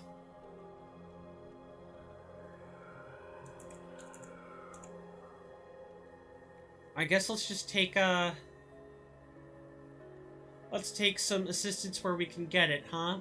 Because there's nothing for lightning on feet. Absolutely nothing until level 94. Awful. There are a lot more fire feet than there are anything else. Fire feet. That's a great name. Yeah, I guess it's Celicor's March. Hopefully I'm saying that correct. And then we need to actually look at our...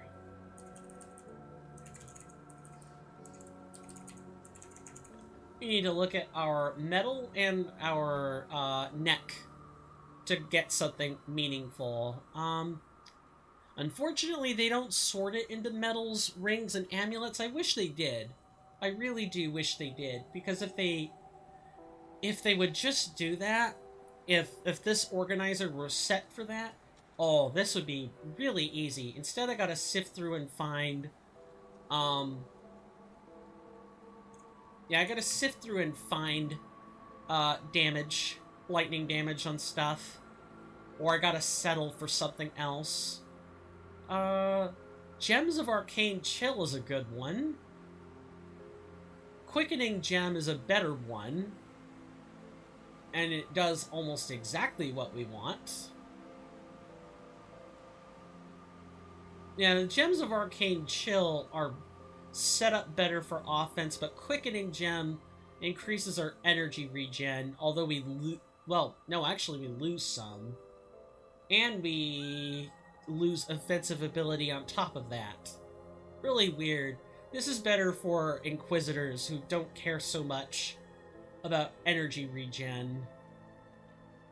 Then with the Stormcaller's Gem, which does not give us energy regen. We'd have to put it on the necklace. So, are there components which let us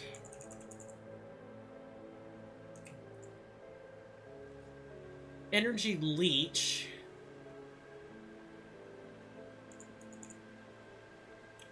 $1.5. It would be the rings of... No, that's Gem of Serenity. Ah, would be ectoplasm. We could put ectoplasm on our necklace, and it will generate energy for us. So, in that case, we could just take the better... We could just take the better gear. We could take the better... I'm looking at the wrong list. Would help if I weren't doing that. And if I didn't misspell every single time I switched keyboards. So the Gems of Arcane Chill are a good one. And the Quickening Gem is another one. I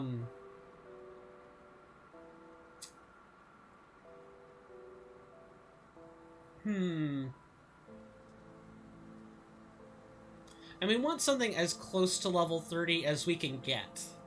So I'm thinking, yeah, definitely the Gems of Arcane Chill. Over 30 is, of course, better, but if we can't get it, it's better to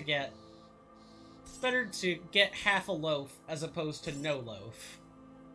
Now, as for this metal, that's a whole separate can of worms. We actually have a pretty good one in the Enchanter's Insignia. Because that is elemental damage, pierce resistance, health, a lot of stuff we don't care about. Damages just about everything. If we could get something a little better, we should do that. We may not find better, though. It's amulet. Yeah, there are very few metals. Sounds like we're definitely taking the Enchanter's Insignia, unless we can find something better, which we might. For that, if we could get a... Where's a metal? Is this at least 40? Nope, we got the lesser amulets. Which we're taking massive hits to be able to do this. Lightning, electrocute. What about the NCFF?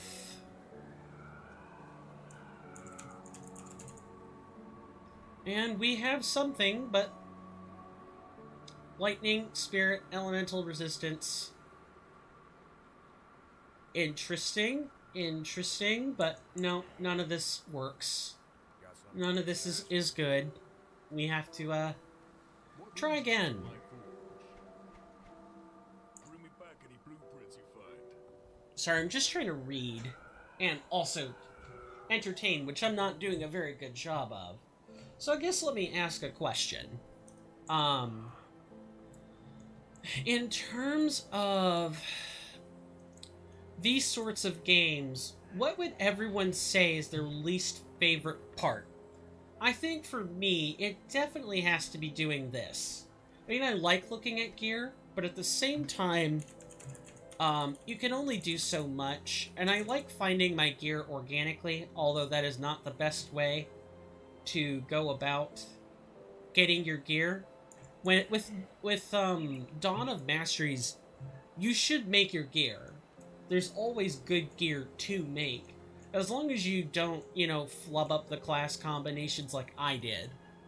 Where I feel like I probably should have taken Arcanist, but Arcanist doesn't have any real good options for fire damage either.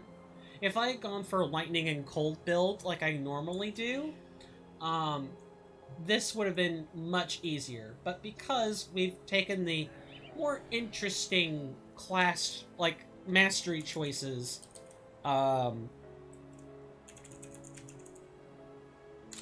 we are having to...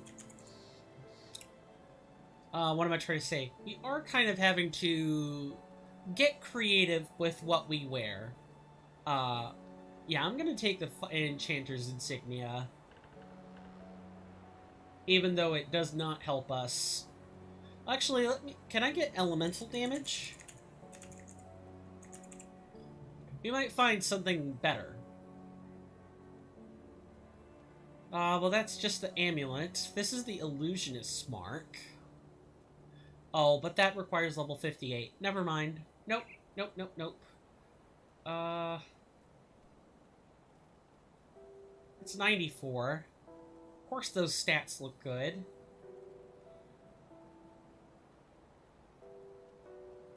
Yeah, the only thing we care about on this is elemental damage. The extra spirit is just good. And we get an energy shield when we're hit. Which, if there's any place where you want, like, a defensive skill, you know, a medal or an amulet. Oh, here I am looking at... I'm wanting medals, not amulets. Good to know that that this was a nice option. I should have kept it more open, but we're looking specifically for medals. Arcanum Sigil. Yeah. Really fine print. Really read.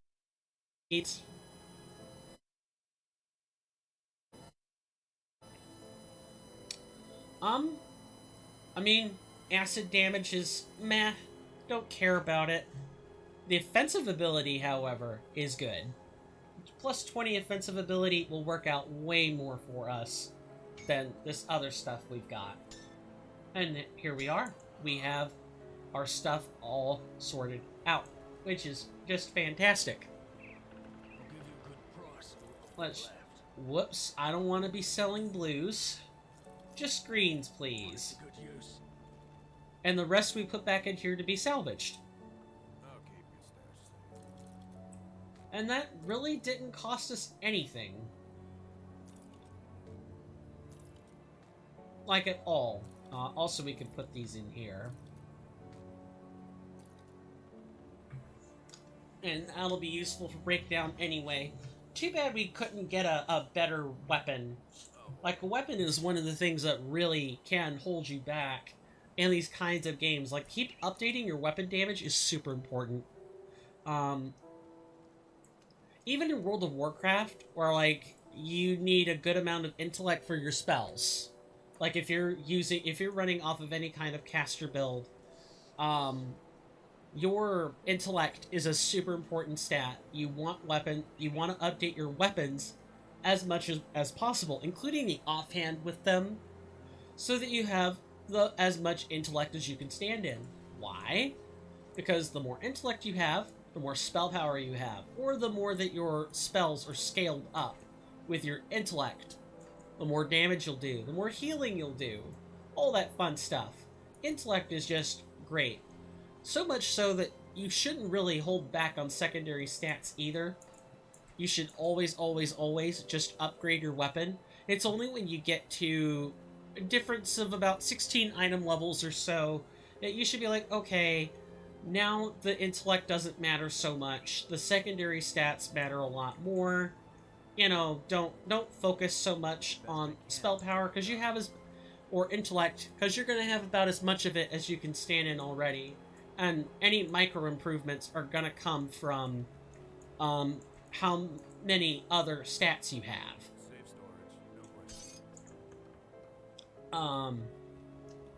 Oh geez, we've piddled away a whole 40 minutes. I've piddled it away. You guys haven't done anything, any sort of piddling, and that's fine. Definitely don't spend 40 minutes sifting through gear unless you definitely intend to go for long periods of time. Well, I did say I would show off the beginning portions of Act 2, and I meant that. Here we are. In the Arkovian foothills. For reference on the map, for the world map, we are here. Heading toward Kaiman's Retreat. Because it's got text, it has optional text on it.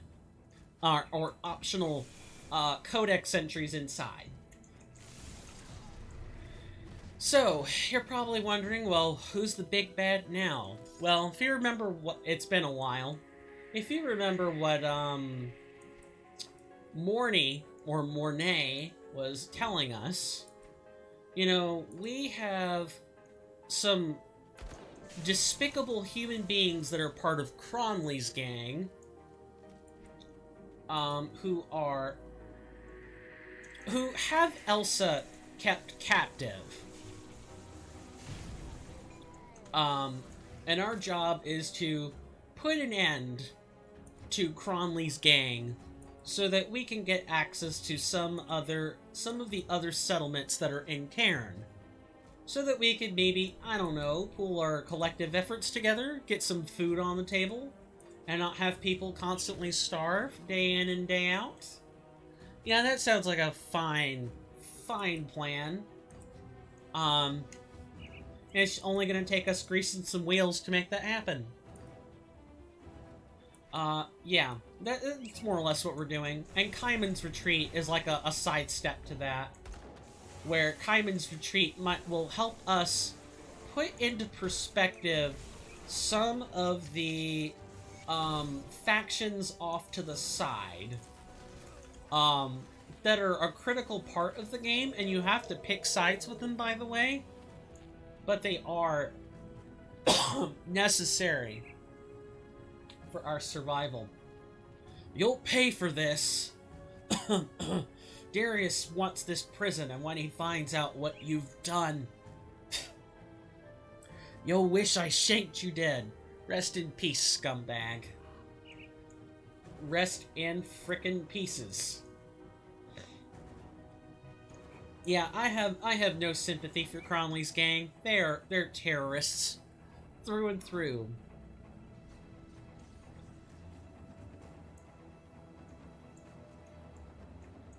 I need to figure out how to shorten the stream elements timer so you're not getting 2 messages with that. You're getting 1. Things for me to figure out off camera so that you guys aren't having to deal with the expense. Well, did they like our housewarming gift? Yeah, I killed Shanks. You work fast. I like that. We'll need more of that for what's coming next. I had it right. It was Mornay. Darius Cronley. Last I've seen his face, they almost hung him for a double homicide. The warden intervened at the last minute in favor of a life sentence in Devil's Crossing. Seems there were ulterior motives after all. Darius Cronley is the devil-made manifest, devious and manipulative with a penchant for sin of every kind. He's the one running this gang, and he's the one we need to go after next. What's the plan? We have to hit them hard and fast, leave no room for a counterstrike. I've only seen a portion of their operations in the region, but they are really entrenched on the 4 hills in Old Arkovia. Shanks surely wasn't Darius's only lieutenant, so I suggest you find the rest and kill them. We don't want one of them taking over after Darius is dealt with. I don't have any names for you, but they will probably have equally clever prison names as our dead friend Shanks. But to really end this, you need to cut off the head of this operation, Darius Cronley. If what I hear is true, you will find him hiding out in the mines underneath the 4 hills. Lastly, my scouting partner, Elsa, must still be out there with them. If I venture to guess, Cronley has her in his clutches. Save her from that brute. I hear you are quite capable, so don't let me down. When you find yourself out there, I recommend you seek out a man by the name Quaid. He and his group forsook the peaceful ways of the Rovers in favor of fighting back against the outlaws. And I'm glad they did. It was Quaid's people that pulled me from the jaws of death. You got it. There's no need to ask what happened to Elsa there. It's the exact same story. It's just in case you didn't listen to it the first time. You have a way to listen to it again. where essentially, you know, they were out scouting. Elsa was out scouting. They both were against better judgment. Mornay decided to have a campfire, like lit up, stoked up, nice. Next thing you know, in the midst of the night, they're ambushed by Cronley's gang. That's essentially the thugs that he was talking about. And he didn't even get a chance to fight. Shot him in the rib, left him for dead. Took her. But, you know, scouts are fairly crafty people. Let's not, count Elsa out just yet. Hell hath no fury, like a woman's scorn, after all. And I've met many a woman who's way more crafty than I ever was. I'll tell you that.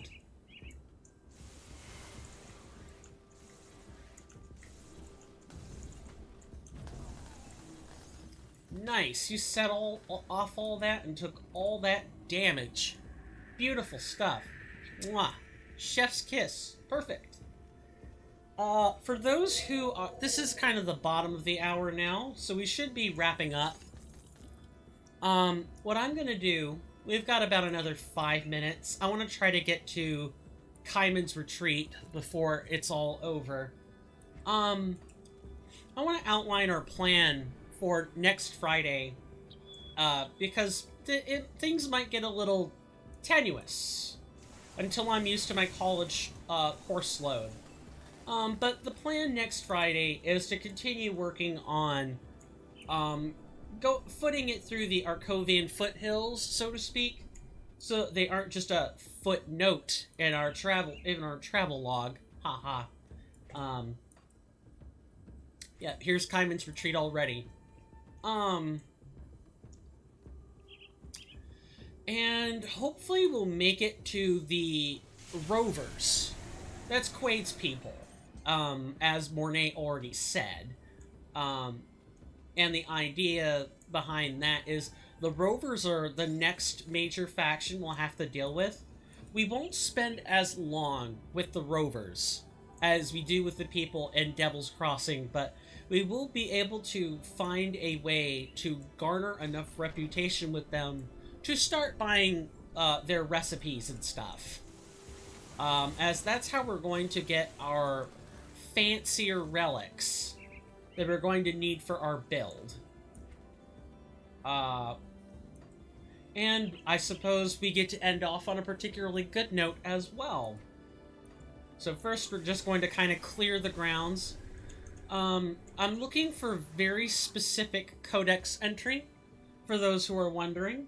The specific codex will give us a little bit of partial insight as to the goings-on that happened at Kaiman's retreat. Because the world will start to make more sense once we look at that particular codex entry. There's another faction that stands on sort of an opposing axis that we also need to look at, and once we get their codex entries, the entire world will make perfect sense. But until then, kind of stuck. Stand back. I'm burning this shack down. My family does not need to suffer any longer in this horrible world. Is your family in there? Are you insane? Stay out of this. It's for the best. Look, things are bad, but we can't lose hope. What hope is there left? Good people are dying and the world is overrun with monstrosities we used to spook our children with. I will not have my family suffer any longer. I come from Devil's Crossing. It's safe there. Safe? What's safe anymore? We were safe out here once, too. Look at this place now. Well, we've defended it. There's shelter, drinking water. Please join us. Perhaps this is the fresh start we needed. I really hope you speak the truth. Alright, take us there. There you go. No need for murder tonight. Yeah, he was gonna torch that fricking building with his wife and child inside. You know, sometimes, like, a world crisis can cause people, good sensible people, to just snap, and they're no longer reasonable people. I mean, it's still lamentable, and, you know, maybe a lesser human being, maybe, I should say lesser, I should say maybe different people would have had a more natural reaction to this, and I think in real life I probably would have been screaming too, and that would have just caused him to torch them, without more words being spoken. Yeah, it's good to keep a cool, rational head about this, and just explain, I come from this better place, please give it a chance, and if not, you're free to, you know, do what you were going to do, or, you know, secretly while you're saying that, you try to find a way to get the wife and child out of that situation, and then maybe decompress the husband. You could go into all sorts of psychological analyses on this, and I'm not the qualified person for this. I'm not, at all. But here we have Kaiman's scripture. The first passage. They mocked us and drove us out. They called us heretics and madmen. They thought our great prophecy and purpose was fanciful and ridiculous. Woe unto them! Behold the divine wrath that has been delivered unto the unbelievers in the remaking of the world. Our prophecy has come to pass, and I hear not laughter any more. I hear only deathly silence. Doom has befallen the wicked, the ignorant, and the indolent. Only we chosen few, who have trained and prepared our bodies and souls to weather the cleansing of the world, will survive and thrive amongst this death and decay. Look to your right and to your left, in front and behind you. You see the faces of your hallowed brothers and sisters, bonded together in this holy quest. We have been tasked with the sacred duty to extinguish the last remnants of corruption and reseed the purified land with our progeny, so that the knowledge that we are destined to fulfill this divine purpose. So that the new dawn can arise. Take strength in each other and in the knowledge that we are destined to fulfill this divine purpose. Long have we prepared for this moment, and our time of concealment is ending. We will strike forth boldly northward into our destiny. Let not the faithless, the corrupted, or the demonic stand in our path, lest our divine wrath be visited upon them. Now muster, my children, gather only those belongings that can profit us in our holy war, and let us march forth from this humble refuge unto destiny. Well, there you have it. If you wanted religious fanatics, you've got it. Unfortunately, we can't get very comfortable with our progress, but we've made it through Kaiman's retreat. This is the humble beginnings of Act 2. It doesn't really pick up until 3 or 4, but 2 is where things get interesting. It's like you're not fighting for immediate survival. You're still fighting for long-term survival, but your group of people are footing it for the moment. So you're free to kind of help people out as you see fit. You don't really have to pick sides, right? You could just live. You can let live. You can be free in your judgments. You don't have to think twice. I think I've played up to Act 4. Maybe a little shy of Act 4. But after that, it'll be doing things for the first time. Despite the fact that it's modded, you know.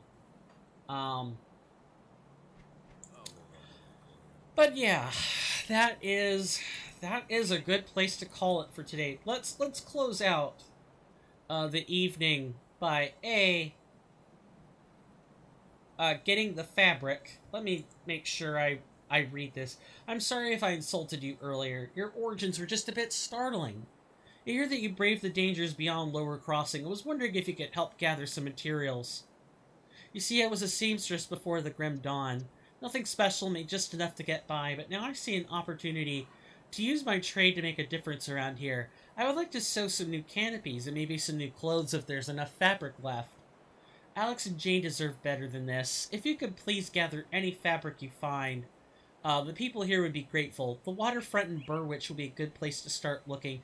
We have gotten some of the fabric, but ended up having to cancel midway through. So this particular quest will be one that I grind off-screen. We get the fabric. We've already gone through Lower Crossing. I'm not going to subject you to walking through there again just to get fabric scraps. I'm going to save any kind of subjection of that for East Marsh, and Hallowed Hill. Now, as for this quest, I would like to thank you for talking me out of committing the biggest mistake of my life. We were struggling to survive, and I got desperate. My family deserves better. Thank you for showing me that hope still remains in this bleak world.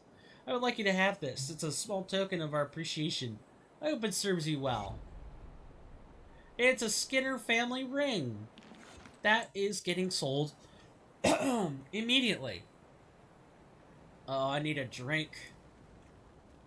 Best I can. But we're about to end stream, so I'm just gonna wait a little longer. See you around. Alright, well, Looking for a new you?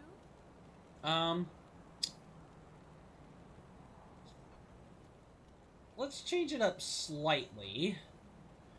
This will be the very, very last thing we're doing. Before we kind of call it for the evening. Just trying to find something good that actually works. Which could be tough, all things considered. Let's change this shoulder plate out as well. I feel we're now ready for more of that dustbin type look.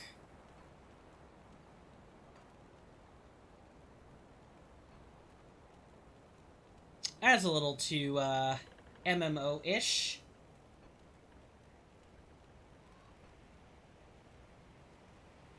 Oh, this is looking good. Put the ice climbers back on, and we change. Well, no, the mace is fine actually. The mace is perfect. Mace is just great.